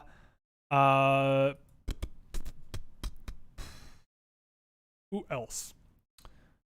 Dylan James, maybe. I watched a bit of him in the last little while, and I really liked him. But he probably doesn't go undrafted. Who else? I would love to see someone take a swing on Dario Siddler now that he's playing against men and playing pretty well against men, and he looked pretty good at the World Junior. Like, I've heard that some teams have been calling about him after the World Junior, but he might be one. Jimmy Suomi is one that I could not stand last year, but he's looked a lot better this year. I remember that, and he's looked a lot better this year, and I've seen him in the last week or two, and yep. He looks like a pretty fun offensive defenseman, and I certainly would take a good hard look at Jimmy Suomi, because last year I saw just not a very good player, and this year he seems to be improved significantly. So maybe he'll get drafted, but if he's there in the 7th round, I think you could do worse. But the big one that jumps to mind is definitely Kenta Isogai. He's a lot of fun. Not scoring a ton, but I feel like with a few years of experience, there could be something there. Thoughts on Ryan Healy? I have not seen Ryan Healy play in a long time, but that does remind me that I should. He's a guy who I think gets drafted just because he can skate pretty well, but I don't think he really does much with it. Like, I'm not surprised he's kind of struggling to score any points, but he's mobile, and I know teams have drafted guys based on mobility pretty much on its own. Yeah, like, he's doing okay this year, I suppose, but I haven't taken a real hard look at him, so I will do so probably after the stream is over. Do you have a new opinion on Logan Cooley? No. Ask me next week when I do a Logan Cooley game. Who's your midterm finalists for the players who may not be drafted and barely anyone knows who they are, but you're in love with them regardless, aka the Trey Fix-Wolansky Award? Well, full disclosure with Trey Fix-Wolansky, I wasn't really on that bandwagon until I saw him play, because the data with him was amazing the year he was drafted, and then I was like, okay, like, Columbus took a swing on him, let's see what this guy's all about. And I was like, okay, this guy's amazing. This guy's great. Just a ton of fun. I mentioned Kenta Isogai off the top was one of those guys. Again, Dario Siddler is one of those guys for sure. Jimmy Suomi, I think, is another one. But who could that be? I mean, Yegor Suchkov is still draft eligible. He's just amazing, and I love watching him play. Who else? Joel Janssen, I'll be keeping track of his career for sure. Yuri Tiacek is still draft eligible, and he's one. The Goose is loose. I feel like Gustafsson will get drafted. Tiacek probably won't, even though he should. Suchkov won't get drafted, even though he should have been drafted already. I mean, and I'll throw in my boy. I'm leaving Rihito Hamano on this list. Look, I love talking about Rihito Hamano because he's not very good right now, but I feel like in like 5 years he could be really fun. He looks like a guy who just does not really know how to play a super high-end game of hockey. He is I don't know if there's a player in this draft who has a higher footwork rate or work rate or intensity level in this entire draft. But I also don't think there's anyone in this entire draft that once the puck is on their stick most of the time, they don't know what to do with it except skate forwards and play with skill. If he can sort of refine his skating to be a bit more efficient, and sort of stay calm a little bit more on the ice, there could be something there. Because I went and watched his minutes that he played. He played very limited minutes and did not have very good results with the Japanese junior team this year. But he's been playing defense all year, and they put him on the wing. So there's a bit of that going on. And I don't know. I look at Hamano and see a huge dark area. Probably doesn't get drafted, but I mean, if that guy gets a college scholarship somewhere, I mean, I'll follow his career regardless because he's just a ton of fun to watch. But the other names I mentioned are definitely up there more. Oh, Ronik Jaudoin is up there too. He's another one that I would also say is Barry Colt's guy, Ronik Jaudoin. Like him a lot. He's a ton of fun, super skilled, super slippery, and very small, but very fun. Gross. As a Canucks fan, what young players or prospects would you target in a JT Miller trade from the Rangers?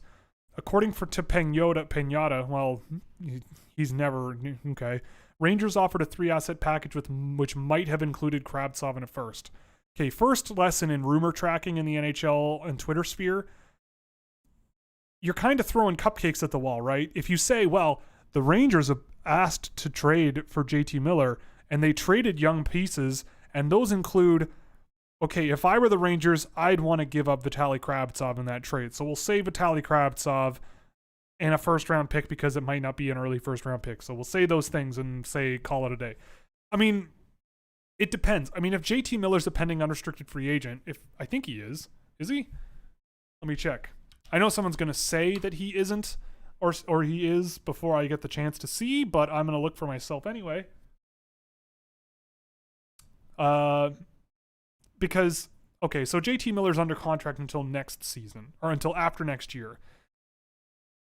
You know, I mean, how much do you pay for 1 year and a bit of a player?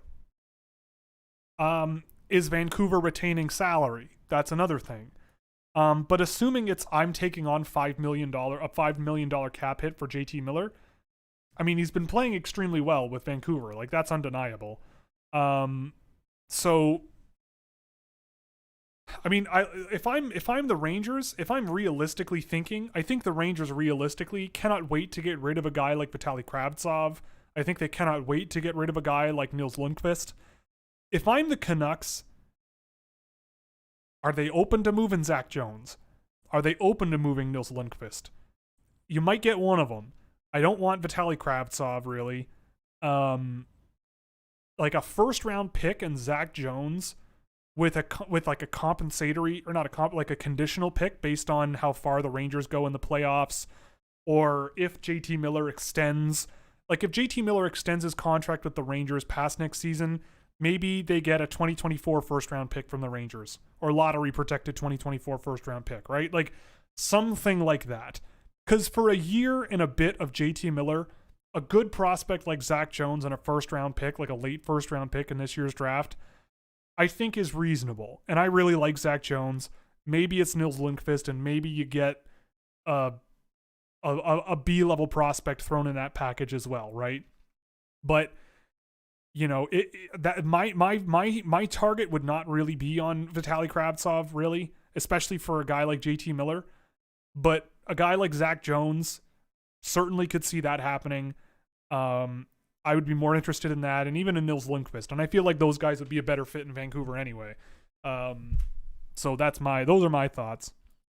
Thoughts on the top three forwards for Dallas: Bork, Johnston, and Stankoven. They're all great, and they're all a ton of fun, and I hope they all have phenomenal NHL careers.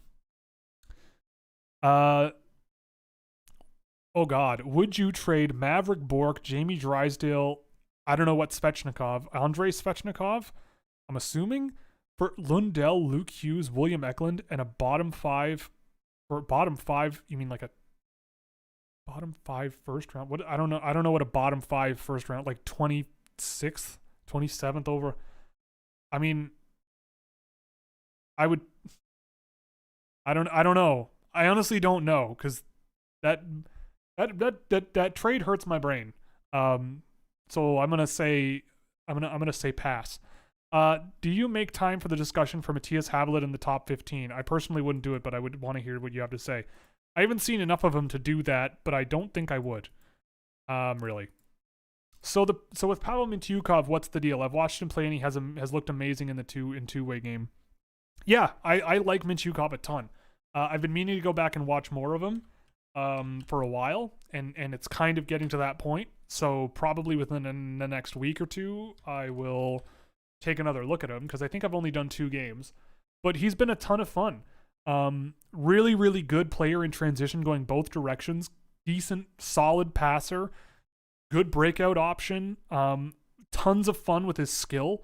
Really, really has the capability of just embarrassing guys sometimes. A little bit of a volume shooter from the blue line, I've found, in the data at least. But, you know, he does it because his shot's pretty good. He's got a lot of skill for a big guy. You know, I think a lot of the tools are in the right place with him. So I think he's probably one of the more talented, interesting defenders out there this year. A little bit of a cowboy, but if you rein him in a little bit, I think he could be a really, really interesting player. And the next question from Maxime. Who would you take, Nelson or Mintyukov? Right now, Mintyukov over Nelson, personally. Sean Farrell, 3-goal, 2-assist game. Did you get a chance to see it? No, I didn't. But a bunch of college kids it was China, right? Like a bunch of college kids beating up on the Chinese national team. You know, yeah, like good. I mean, good for Sean Farrell. I was just saying earlier today, it's like I went back to my draft stream from 2020, and at 122, I took Alexander Pashan, and Sean Farrell was number 3 on that list, or 4. My list at 122, and this is why I just say get as many picks as you possibly can. Because at 122 in that draft, Alexander Pashan was available. He's having a great year against men in the VHL this year. The thing people were saying to me was, well, he's never going to come over to North America. I didn't know that at the time, and he was available in the 7th round, and in hindsight, yes, I could have taken him then.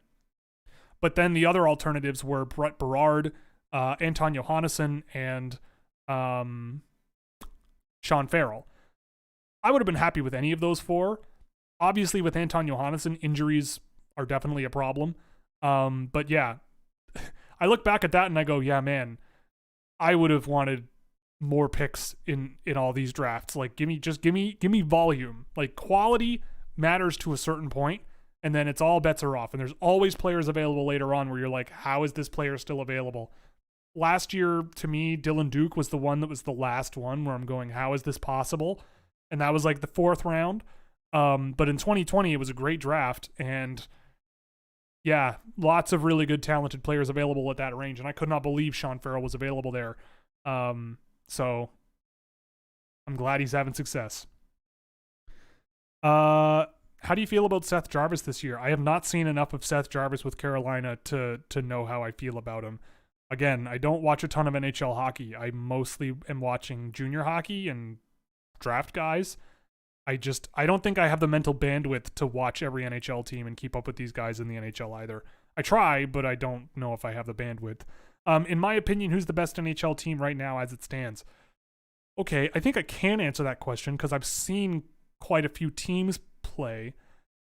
I mean, I really like Florida. And if they keep having Bobrovsky do the Bobrovsky thing for once, you never know how far that's going to take you. But, again, Tampa has also been extremely good. Let me pull up the NHL standings. Because, I look at the Toronto Maple Leafs and think that as long as they don't do the Leaf thing, they could make a lot of they could do a lot of damage. Like, I don't think I buy the Penguins being one of the best teams in the league at the end of the season. The Hurricanes, I think like if oh my God, if there is an Eastern Conference final somehow, by some miracle, of Toronto, Carolina, I don't think this city's going to be able to handle it. Like, the last time Toronto was in the conference final, it was Carolina, and they lost to Arturs frickin' Urbe. If that's the thing that happens again, you want to talk about a depressed fan base? If the Toronto Maple Leafs make it one step away from the Stanley Cup Finals again, 20 years later, and they lose again to the same team, to Freddie Anderson, I didn't think about that thought. I didn't think about that thought until literally right this second, and now my life is different. My life, it's like a cloud has lifted from my brain. That is insane, and I want that to happen so bad. I want it to happen so bad. But like, those are the teams in the East that I think are a threat, like legitimate threat. Honestly, I would not sleep on the Wild out of the West. Colorado at some point, I think Colorado, I guess Colorado on paper is the best team in the league. And at some point, things have to break for them. Like, they have to get to the Stanley Cup final and do something. I don't buy the Predators. I don't buy the Blues. I don't buy the Kings. I don't buy the Ducks. The Golden Knights, they're always there. But I think it's Colorado, maybe Tampa, Toronto, Carolina. I don't know. Colorado, I think, is the best team in the league. Now that I see the standings. But yeah. Yeah. Florida, though. Florida's really on a rip. As long as Florida keeps... I don't know. It's crazy. I don't watch a lot of NHL hockey. It's kind of hard to think through this live because I'm thinking it through as I go. But I did not realize that Florida's goal differential was pushing 60. Meanwhile, though, Toronto is 4 games back, and, they have the capability of scoring 6. But anyway, I don't know.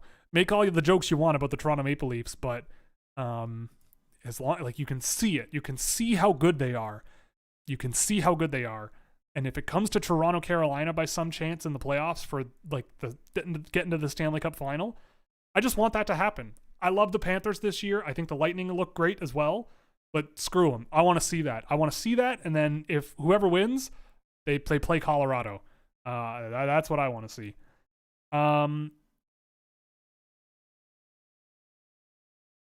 Do you think, do I think that Dave Tippett was an actually bad coach or the victim of the Oilers' PEO crashing through that tough stretch? Look, this sounds stupid, but I don't know enough. This sounds stupid, but I don't know enough from watching the Oilers over the years to know if it's Tippett's fault or not. But in situations like this, usually what I do, and this might be a stupid thing to do, but I will go to Reddit. And the good thing about Reddit, especially in sort of niche worlds like Edmonton Oilers subreddits and hockey team subreddits, generally people seem to upvote what they agree with a lot of the time. And when I see a coach get fired and the fans largely seem to go, thank God, usually that's a good sign of the fact that that coach had kind of worn out their welcome or wasn't really on the same page. Look, the thing with the Oilers is that they're kind of on an island by themselves. They have they have probably the first or second best player in the world on their team, and they have another player who is at the very worst in the top 10 in the entire league on their team, and they cannot win. They cannot. And they do not have the option to continue losing. At some point, whether it's Connor McDavid's agent, Leon Draisaitl's agent, at some point, they're going to walk into that office with Ken Holland and go, fix this. Get us out of town and fix this, because we're done. Like, Connor McDavid has been I was about to say Ottawa Senator and then Philadelphia Flyer. That's where I'm at right now. Connor McDavid has been an Edmonton Oiler for 7 seasons. Connor McDavid has been an Edmonton Oiler for 7 seasons. Can you imagine 7 seasons as an Edmonton Oiler and he's here with 8 coaches or something in that span? I mean, that might include some interim coaches, but still. They're desperate. They're not getting the results. They are desperate. They brought in Evander Kane and put themselves at risk of really screwing things up in their locker room dynamic, in my opinion, because they're desperate. They could not keep Dave Tippett because keeping Dave Tippett probably meant more of the same. And more of the same means more of the guys quitting. I also think that the team is poorly constructed. They're over-reliant on their 2 best players. Nugent Hopkins has been good, for sure, but they're over-reliant on their 2 best players, and they're over-reliant on their poor goaltending outperforming their talent level. That's not good enough. So their PDO crashed because they're not great, and Mikko Koskinen and Mike Smith have been playing out of their minds. I don't think it's going to fix anything, personally. I think, I just don't see it. Adding guys like Cooper Merity, Dylan Holloway, that might help, like an infusion of youth and exuberance and whatever. But man, I get it. The fans are going, good, Dave Tippett's gone. And you know what? I agree.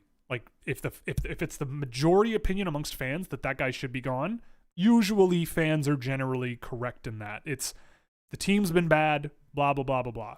Dominic Ducharme had to go. Dave Tippett had to go. It is crazy to me that DJ Smith is the longest tenured coach in Canada right now. That's unbelievable to me. So yeah, I don't know. I get the feeling that it won't work for Edmonton. And I mean, scientifically speaking, I remember reading papers about this in university.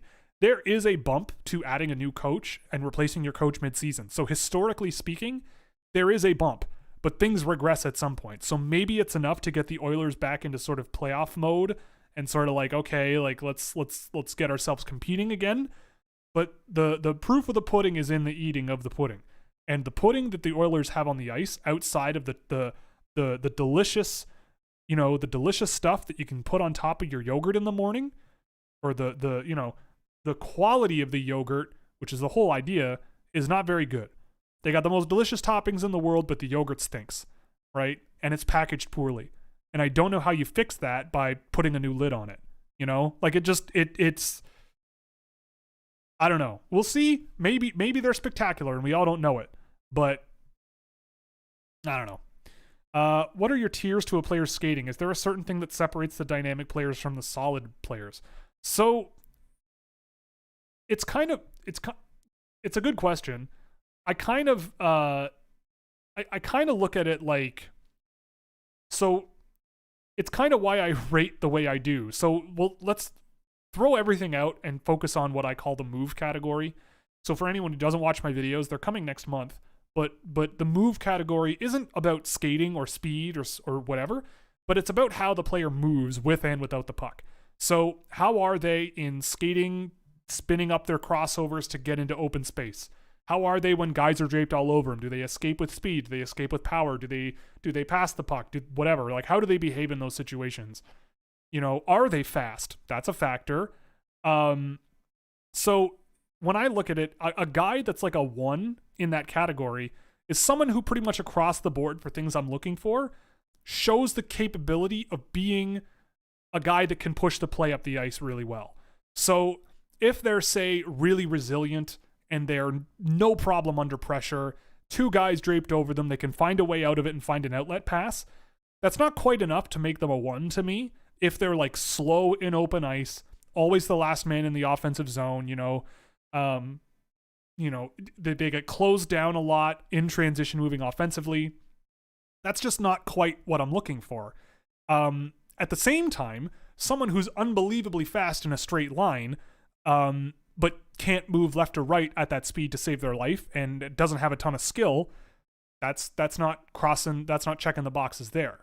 They can be inconsistent sometimes, and certain situations might be more comfortable than others for sure, and I'll still put them as that 1, but that's where the letter comes in.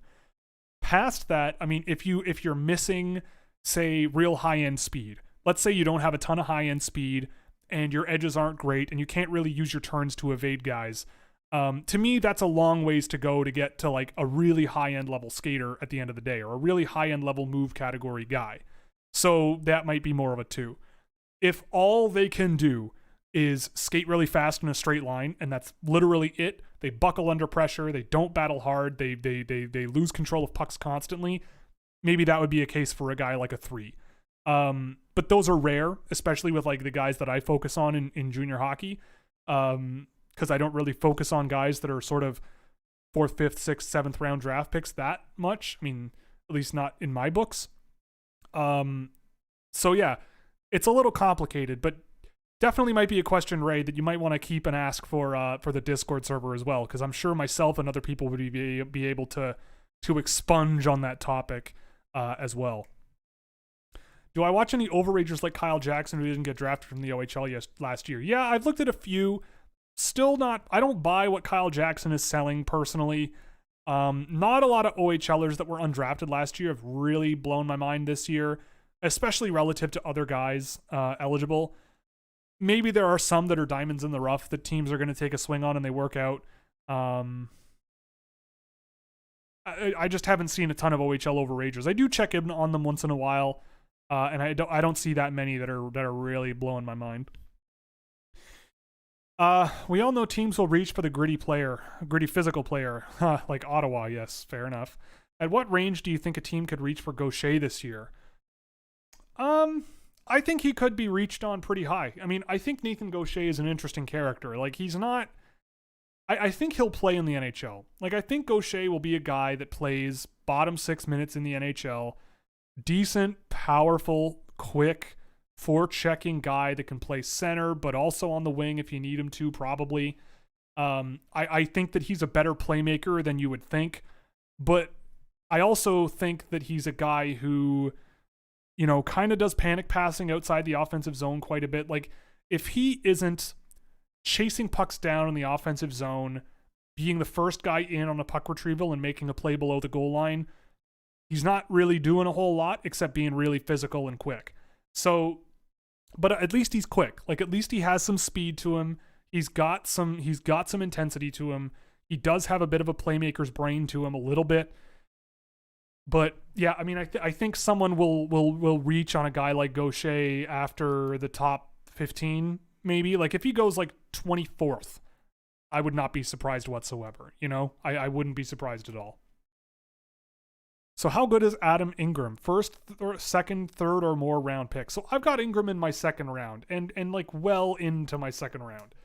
I think as a second round pick, I think it's perfectly reasonable. He kind of gives me Shane Pinto vibes a little bit, where he's scoring a ton of points. I wonder how much projects to the NHL, but the skill is undeniable. His ability to find targets through feet and through traffic is really good.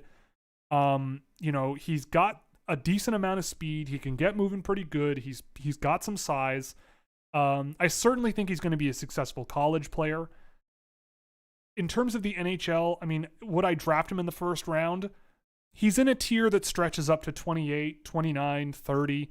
Like, if Owen Pickering were on the board and someone really wanted Adam Ingram, I probably wouldn't put up too much of a fight. Marco Kasper probably wouldn't put up too much of a fight. Lane Hudson, I wouldn't put up much of a fight. I'm optimistic on Hudson. Guys like Beasted, Luke Hughes or Jack Hughes, Havlid, Furcus, Kaplan, yeah, like, it's very soft. So I would say at the earliest, like the 30 range. But if he's there anywhere past, on my list, like 40, 50, I'd say 50, you're having a laugh. But I think that he'll be gone before then. And I think he could end up higher on my list than he is now. Like, every game I'm starting to see more and more that I like, but I still worry about, his defensive game is almost non-existent. The pace of his game is kind of at his own pace and leisure. Doesn't really push play around that much, just sort of makes really smart plays and is a good offensive contributor. We'll see what happens with him, though. Like, if he's a guy that the Arizona Coyotes draft with their second round pick, for example, and it's like 37th overall, no problem with me. If he's the third guy off their board or whatever, fourth guy, no problem whatsoever. Big game for Sean Farrell. A lot of people love Sean Farrell today. I'd be interested to see a future consideration mock draft for team scouching. We could do that. It'll be something we do. It could be something we do passively until the end of this stream, because it can take a bit of time. So if you don't know what team scouching is, I draft with the picks that the Toronto Maple Leafs use. I will say that future considerations thing is a little bit weird because the computer seems to just start drafting random players if they're not ranked on their list, and some objective players that just will not be drafted get drafted, so good players always end up slipping to the 7th round. But we'll do this anyway for fun, just to see what happens. We'll do 7 rounds, and we'll start and move on. And we'll also set the draft speed to fast. I think St. Louis is a good pick. St. Louis is a good pickup. I'm way behind here. Remy Chevalier, hello. Any thoughts on Waugh? Since you're on the subject of Montreal, I was. It seems like that guy was going under the radar a bunch, but this year he seems like he's exploding point-wise. I still don't buy it. I've watched him this year a few times. I still don't think that Joshua Waugh turns into an NHL player. I mean, I don't know. Maybe I'm wrong. But the guy can shoot from everywhere, but I just watched him so much last year, and I just did not see enough that I really, really liked. Okay, so we're here. We got our first pick here, and I feel like it's going to be Gleb. Let's see. So I believe my highest ranked player left on the board would be Gleb, right? Nemec has gone. Nazer, yeah, it's probably Gleb. So let's go Gleb. I mean, that's just what's going to happen for me. Oh my God, Gleb is gone. Where did Gleb go? Oh, Boston at 20. Boo. Friggin' future considerations liking this guy. Okay. Who else is available? Oh, that's not good. Who else is available? But yeah, with Josh Waugh, I just don't really see a whole lot that I am like, yeah, let's go for this guy. He's a huge steal. I don't know. Maybe there's something I'm missing, and I haven't seen a ton of them this year, but every time I've seen him, I'm going, yep, there's Josh Waugh. There he goes, shooting the puck. Okay. Okay. But yeah, let's get this done and then move on. Isaac Howard might be the guy. Who do I have higher? Odelius or Howard? Howard. Okay. What about, is Ugrin on the board? Probably not. All right. Let's just go Isaac Howard. So Isaac Howard at 28. Yeah, I'm cool with that. Sure. What do you like enough about Isaiah George to have him on your watch list, and what holds him back from being ranked? Isaiah George is a really, really skilled defender, but I don't really see him using it very often. I think he's just really raw and doesn't quite fully play the way that he could. I don't know if that's London doing things or him or what, but I feel like if the skating improves, he's a physical guy. He gets involved. I like him. And I will track more of him next week. He's on my list for next week, so check back in then. But he's a guy that I see some skill with, but I just have some doubts about putting it all together for him. Okay, so we're up again here. What do we got? Who is next? Is Korchinski available? Nope. It's probably... No, Hudson's gone. Beast dead? Nope. Hughes? Nope. Pavlid? Nope, not that one. Turkus? Nope. All right, it's gonna be Devin Kaplan then. Devin Kaplan it is. Yeah, you know what? Isaac Howard and Devin Kaplan, late first, late second, sure, and then see who goes in the third, who's left in the 7th round. Would you suggest that Lambert is a boomer bust prospect? Yes. If the wrong team drafts him and like won't give him the support and encouragement he needs, I just feel like he's gonna get frustrated and never hit his ceiling. Do you think Lafreniere will make a Jack Hughes like jump in his 3rd season, or is he a rare case that can dominate at the CHL level and struggles at the NHL level like Drouin? I'm honestly starting to think more of the latter. I don't see the speed, skill, and pace combination that Hughes has out of Lafreniere. And I hate to say it because I really like Alexis Lafreniere, and I feel like he got off on the wrong foot with the wrong team, with the wrong coach. Maybe he can figure it out. I feel like if you plant him on your first line or second line, he'll do just fine. But that's not really what you're looking for, unfortunately. Also, biggest indicator that CHL skill won't translate to the NHL. I think you said players who struggle with the physicality with the game in the CHL really suffer in the NHL. Could be wrong. I have said that before. And it's true. The physicality in the NHL is next level. Or at least the intensity level, I should say. Not really physical, but the intensity level. The guys just go at you all the time. So, yeah, you got to be careful. Joakim Kamel is starting to regress. Will he fall outside the top 10 soon in media rankings? Probably, and I'll be there to have a chuckle. Do you potentially remember your draft thoughts surrounding Yakupov? No, I was in university. I was too busy studying, and not doing well. But, but you know, I mean, I barely remember. I wasn't really doing this much back in 2012, to be honest. Were you able to watch Ken Johnson with Team Canada? No, I did not. How high are the potentials of Cooley, Savoy, and Lambert? Extremely high, I would say. And how high are their floors? I'd say Cooley's floor is pretty high. I think in reality, Lambert's floor is pretty high, but the wrong situation could really mess him up. Savoy, I think his floor is pretty low, personally. Thoughts on Fraser Minton? Might be a late round guy, maybe, but I don't have him ranked. Every time I've seen him, I just find he's kind of fine, but meh. Maybe late round, but I'm not totally sold. I think there's going to be better players that I would want in the 7th round or something. How does my boy Gleb fit the Doug Wilson Jr. player profile?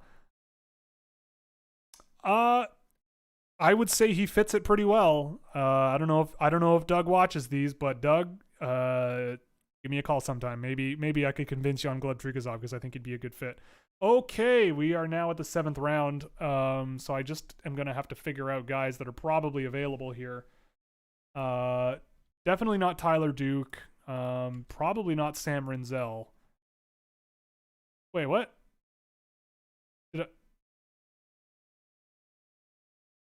Oh, okay, it's still good. Oh, Sam Rinzel is still available. See, like, these things are kind of broken, so I'm taking Sam Rinzel.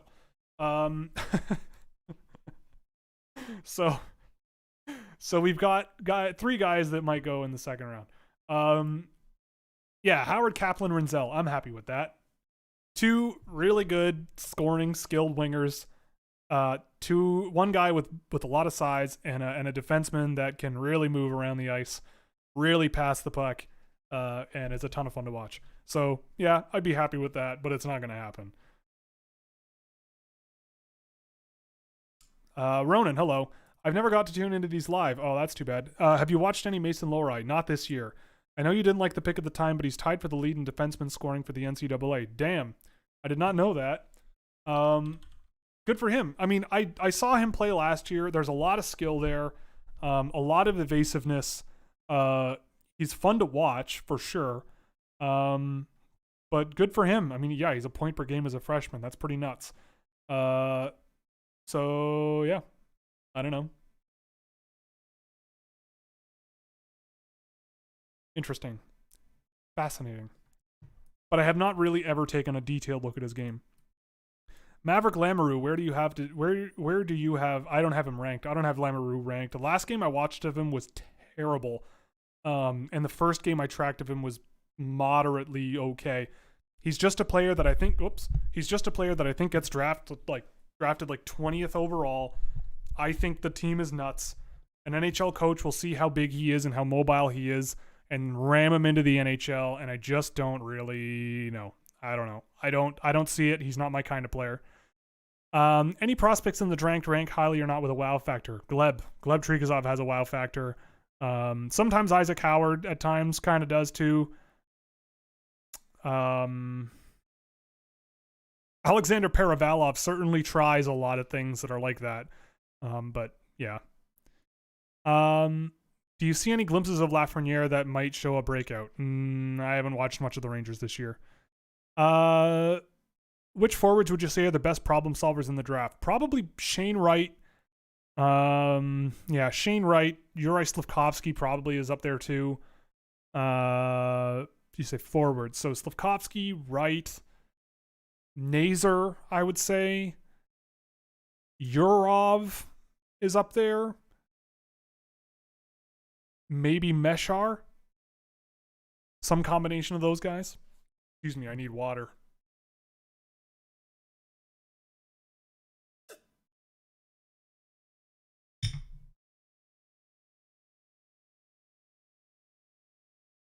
And down it goes. Compare and contrast Ugrin, Lekaramaki, and Osland. Oh, I love this one. Because it's easy. Liam Ugrin, I think, is the most projectable of the three. I have no question that he's going to be in the NHL one day. Intense 200-foot winger. Good straight line speed. Not the most agile guy, but he's got great speed in a straight line. Really good skill. You know, real meat and potatoes hockey player, but a good one. Lekaramaki, I think he's the hardest to project because he's very much characterized by his shooting. I still don't buy him as like a top 15 guy, but he's not far off. In fact, he's at 16 on my list. But he's a guy that's kind of marked by his shooting, and I always sort of don't see a ton of value in those types of players. But he's a really, really good shooter, and I will not deny that. Noah Osland, on the other hand. Noah Osland is a player that some games I go, what the hell is happening? And other games I go, I want this guy on my team. I think he's one of the more skilled, intelligent puck manager guys out there. And I think that his, there's skill. He's good on his edges. There's a lot of really interesting talents there with him that I think with some time and getting stronger, he'll be much more effective. But I do think that the possibilities of he could be up here, his game could, if it pops off, he could frickin' just explode. But if he kind of struggles to put weight on and kind of struggles to gain physical advantages more often, I don't know where he's going to turn out. I think there's a big boom or bust type thing with Osland, and I think NHL scouts see it that way. 25th in Europe just indicates to me that they look at him and go, you're never going to play in the NHL. I think that they're just very pessimistic on that. But I think that there's legitimacy to that. But I also look at him and go, yeah, but the skill and the intelligence and the passing and, he can shoot too. There's just a lot of things that he does so well that I think do him really well. So yeah, they're very different players, but interesting to think about separately.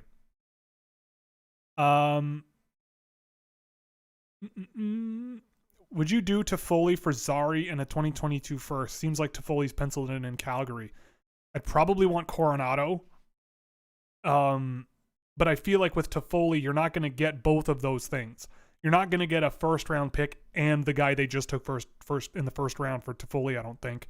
I really like Tyler Toffoli, but I feel like it's more like you get a first round pick and a B-level prospect kind of thing. I'm thinking I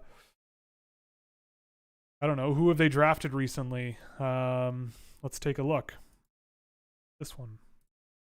Who has the Calgary Flames drafted recently? Who has they drafted?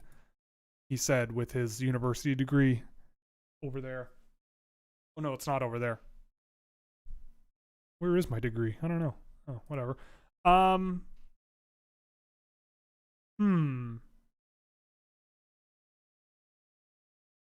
Yeah, like I don't know. Maybe you could get a Jeremy Poirier out of him.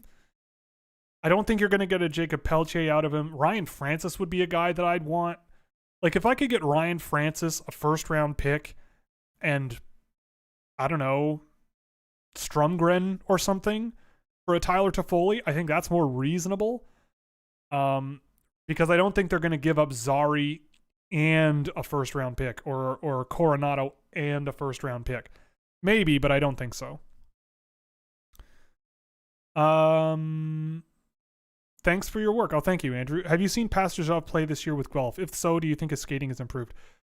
I don't think his skating so much has improved, but he is certainly a fun player to watch with Guelph. I think his skill has gotten better, like his ability to pull pucks around and make lanes and spin off pressure and stuff. That's definitely very impressive, and he's gotten quicker at those kinds of things, and I think that's kind of helped him. But I mean, I still see the same issues with Pastujov, and my whole read on him is that he's never been a player where I look at him and go, he was never going to have trouble scoring against junior competition. Like, that's never been the problem. But I see the same strengths and weaknesses, right? Like, I think he went a little bit too late in the draft for sure, like a little bit too late, but I wasn't surprised to see him slip. And Anaheim just kind of took a swing and who knows. But yeah, I mean, I have seen him with Guelph a bit, playing with Poitras, I think, when I've seen him play. And yeah. If Savoy falls outside the top 10, potentially how much of a steal would that be? It could be a big one. Could be. Vague 2025 outlook. I'm not even touching that. Do you think you've ever had players on this live stream asking about themselves? No. Mostly because I think most players don't care what I think, nor should they. I think, like, I mean, I'm happy to assist a player if need be with, like, figuring things out in their game and helping them sort of patch holes if they need it. But, I mean, and if they asked, of course, like, I'm all ears. Let's chat. But I don't think it's ever happened because I don't think they really care that much, or most of them don't really care. I mean, I've had former players ask about who I believe are their future or their former teammates, like with junior players back in the day. But nothing about like current players, nor have I had them sort of reach out directly privately and ask me what I think about them or whatever. I mean, I'm pretty sure that they've seen some of the videos I've made, and it is always something in the back of my mind of like, look, I know that I'm not like, I go skating a couple times a week just to like get some exercise, and I love doing it. And I used to play hockey growing up, but I was never really that much any good. So I fully understand that I'm speaking from a position where I have to kind of be careful about how I say things because I want to be respectful. Like, I have an unbelievable amount of respect for these athletes. Like, it's unbelievable. You know, like, all I'm really trying to do is like figure out who the ones that I think, if I were working for an NHL team, who would be the ones that I would have my eyes set on the most. Not who I think is a pile of crap and who I think isn't a pile of crap. That's not really the point. So, you know, if I have a guy ranked at 20 and a guy ranked at 70 is like, why am I at 70 when this guy's at 20? You know, like, we can dig into that and explore it, but it's not something that's meant to be disrespectful at all. And it's why I do things kind of in tiers as well, because it's really hard to delineate the talent level of these athletes past a certain point. Like, I have an unbelievable amount of respect for them. It's insane how much work they put in. Most of them put in an insane amount of work. And, you know, I think that I have to be careful about how I say what I say, how I package it, and how I articulate my arguments. And obviously it's not perfect, because the last thing I want is for players to go, this guy insulted me, or doesn't, you know, it's you know, he's tossing shade from his basement, which I am in my basement. But, you know, it's not meant to be perceived that way. You know, a lot of people came at me for the Owen Power video and everything when he's having such a great year. My whole thing about that video was that my analysis of his game relative to what people were saying about him was setting the stage for a very negative outcome with his game. But my whole thing was my whole thing was have him as a as an offensive leaning player. Certainly, I think if you push him in that direction, you could have a tremendously gifted offensive defenseman on your team. Like, that is where he was special. So I was looking at him and going, look, he's a 6'5" player that doesn't play very well defensively. And if NHL coaches look at him and go, that's the next Scott Stevens, they're going to be very sorely mistaken. So if Owen Power can just play like Owen Power, and that's give me the puck, I'm going to get it in the offensive zone, and I'm going to make offense happen, then I think you're going to be happy. And I think with him on another pair separate from, say, Rasmus Dahlin, I think the Sabres are going to do just fine. I think they're going to do just fine.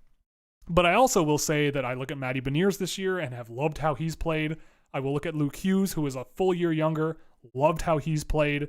So we'll see where we end up in 5 years, but that's kind of where I'm coming from with that. But I mean, if players come at me and ask me questions about their game or ask me to help, or ask me for clarification, or challenge me on something that I've said, 100%, like, have at her. Like, I want to hear it because I want to learn, I want to get better, and I want to be respectful. So that's the whole thing.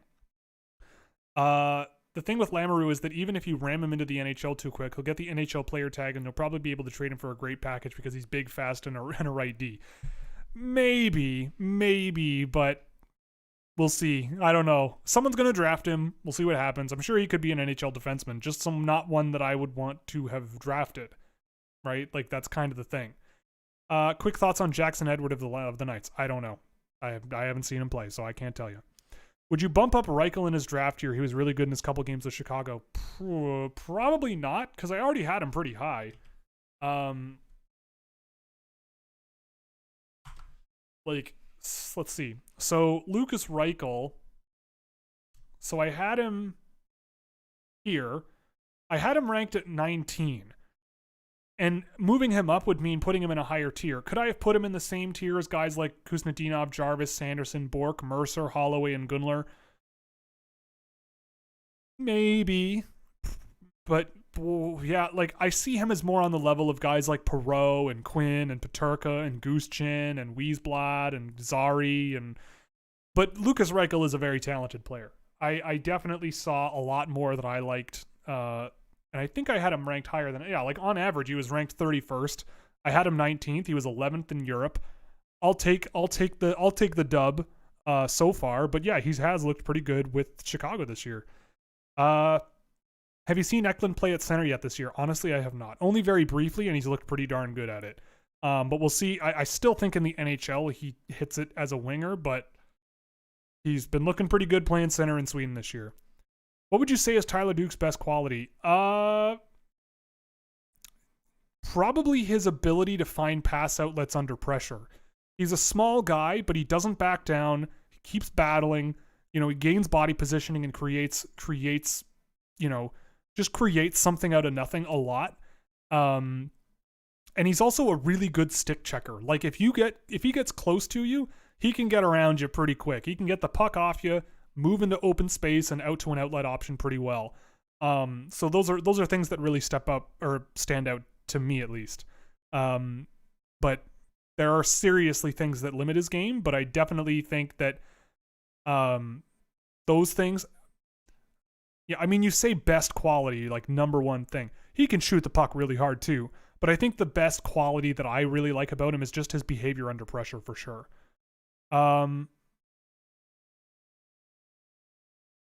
All things being equal, and when you're trading, is it better to get a draft pick and develop a player from scratch, or a player who is developed from another team? Granted, a case-by-case basis may be best. Yeah, case-by-case would be for sure. For me, like, it depends on the player, right? So most of the time, players don't want to deal the prospects they've drafted, and their development is going well, right? Like, most teams don't want to trade those players unless they really have to, because that's your future. So in that sense, I feel like it's always easier to extract draft picks. like, I still believe that second round picks are some of the most undervalued assets in the entire National Hockey League. Teams toss out, the Toronto Maple Leafs traded a second round pick for Thomas Plekanec. And let's take a look. Like, and I think they traded more to get him.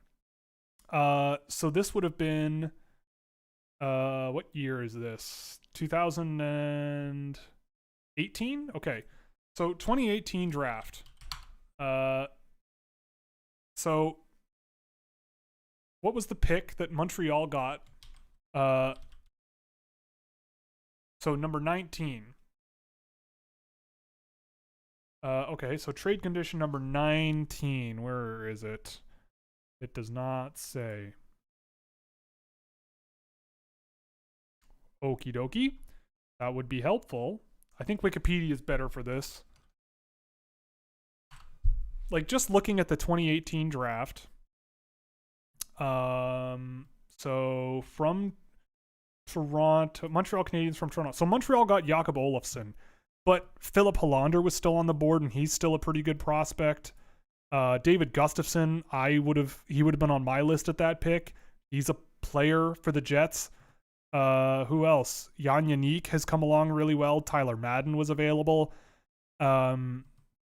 Nicholas Nordgren was a good prospect, but injuries kind of screwed him up a little. Joey Keane is another guy. Like, usually when you have a second round pick, there's something worth picking. So giving it away just for a quick rental on a guy, if you're an opposing team, yeah, I'm happy to land that for sure. For sure. But yeah. So personally, I'd probably just go for the draft picks teams are happy to give up. But again, it depends on the player. Gabe Cohen, does it ever feel weird to treat players like commodities? Oh my God. Yeah, I mean, of course. It is. But in a sense, like, they are, right? Like, they're people, of course, and you have to treat them as such. Like, you have to be respectful. It's how you, like, I think a lot of people on the internet talk about hockey players like they're zoo animals. But I think there's a difference between treating someone like a zoo animal, where it's like, dance monkey, like dance clown, do the thing for me, like entertain me, and if you don't, then screw you. And then a commodity. Because with commodities, you can analyze them and look at them and say, and evaluate them in a tactical and meaningful way, like from a team perspective. You have to look at them as commodities in a sense, right? Like, you treat them like players, you treat them like people, but you analyze them and run your business as if they are commodities, because they are. You're spending large amounts of money to draft and develop and play these guys. They make millions of dollars if they're in the NHL. So you got to make sure that you're spending your money on the right commodities. So obviously you have to be respectful with the way you talk about them and the way that you treat them and the way that you handle them off the ice and the opportunities you give them on the ice, all those things. Like, you have to be careful for sure. And I think some teams are too willy-nilly with how they handle their players, but I don't know I don't know, but certainly with the way some players have talked about their experiences with certain teams, there can be a bit of a lack there. So it is weird for sure. But it's how you package it, right? Like, it's how you package your analysis. And I think most talent evaluators online are pretty good with not really crossing that line of treating them like zoo animals. But certainly fans can definitely get on that side of things a little bit, and that's when it kind of loses me. But yeah. Who's a lesser known big guy that is a really good skater? A lesser known big guy. A lesser known big guy. Well, let's say big is 6'2" and up. Maybe 6'3". We'll say 6'3". I know, Brian, you're looking for Matt Nyes, right? Like, you're looking for a Matt Nyes. I mean, Nathan Gaucher is big and he can skate pretty well. Danny Zhilkin is, I didn't know he was 6'3", but he's also pretty big and can move pretty well. Sam Rinzel skates pretty well as well, especially in a straight line. And he's big.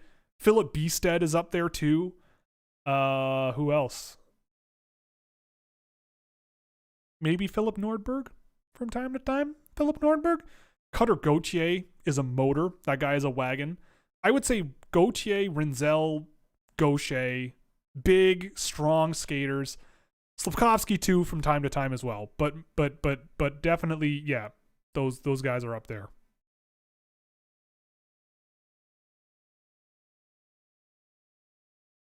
But I'm not calling any of them Matt Nyes.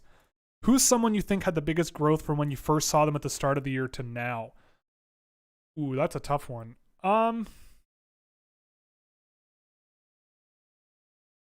Shane Wright, I think, has improved quite a bit. I'm still looking for more, but he's improved. It's hard to answer that question right now because it's like halfway through the season. Jagger Furcus, to me, has gotten better as the year has gone on. There's also not a lot of guys where I've tracked like 4 games of them right now, which is usually when I'm like, yeah, these guys are getting better. Adam Ingram has looked better on paper every game I've seen him. Yeah, those guys, maybe. Trying to think, continuing to think. Cutter Gauthier, I think, has looked better as the year has gone on as well, personally, I think. 2020 Sharks picks, given all you know on them now, what's the order in which you rank them now? Just the Sharks picks? Probably, I mean, I'd still put Gushchin ahead of Bordeleau, but barely. So probably Eklund, I'm trying to do this off the top of my head. Eklund, Gushchin, Bordeleau, and then Co Robbins, like flip a coin. I don't know. Co and Robbins, flip a coin. The rest of them, who cares? So it sounds like 28 scouts went to the Winnipeg Ice game and Savoy has at least 2 games or 2 points. Well, yeah, I mean, they should be at every Winnipeg Ice game because there's a lot of prospects worth watching on that team. Would it be beneficial to the game to reduce roster size so the average player is higher quality and reduce the total of games played to avoid player burnout? I don't agree with the first part because I think you would get player burnout even worse if you had fewer lines on the ice. I think with the NHL the way it is, it's a perfectly acceptable roster size, 20, 23 people. I mean, if anything, I would like an extra defenseman to be on the ice, an extra forward that you can rotate through. Like, I think that's reasonable. Because Europeans do that and the IIHF does that and it seems to work fine and it's an interesting tactical thing you can do. I mean, and if you ask me, I think the NHL should reduce the number of games played. They will never do it, but I think making hockey games more meaningful in a per game situation in the regular season would be really interesting. And I would be very interested to see like them try like a National League, American League kind of division where you rarely play the teams from your opposing conferences and you don't play all of them, but you play some of them. Like I would love to see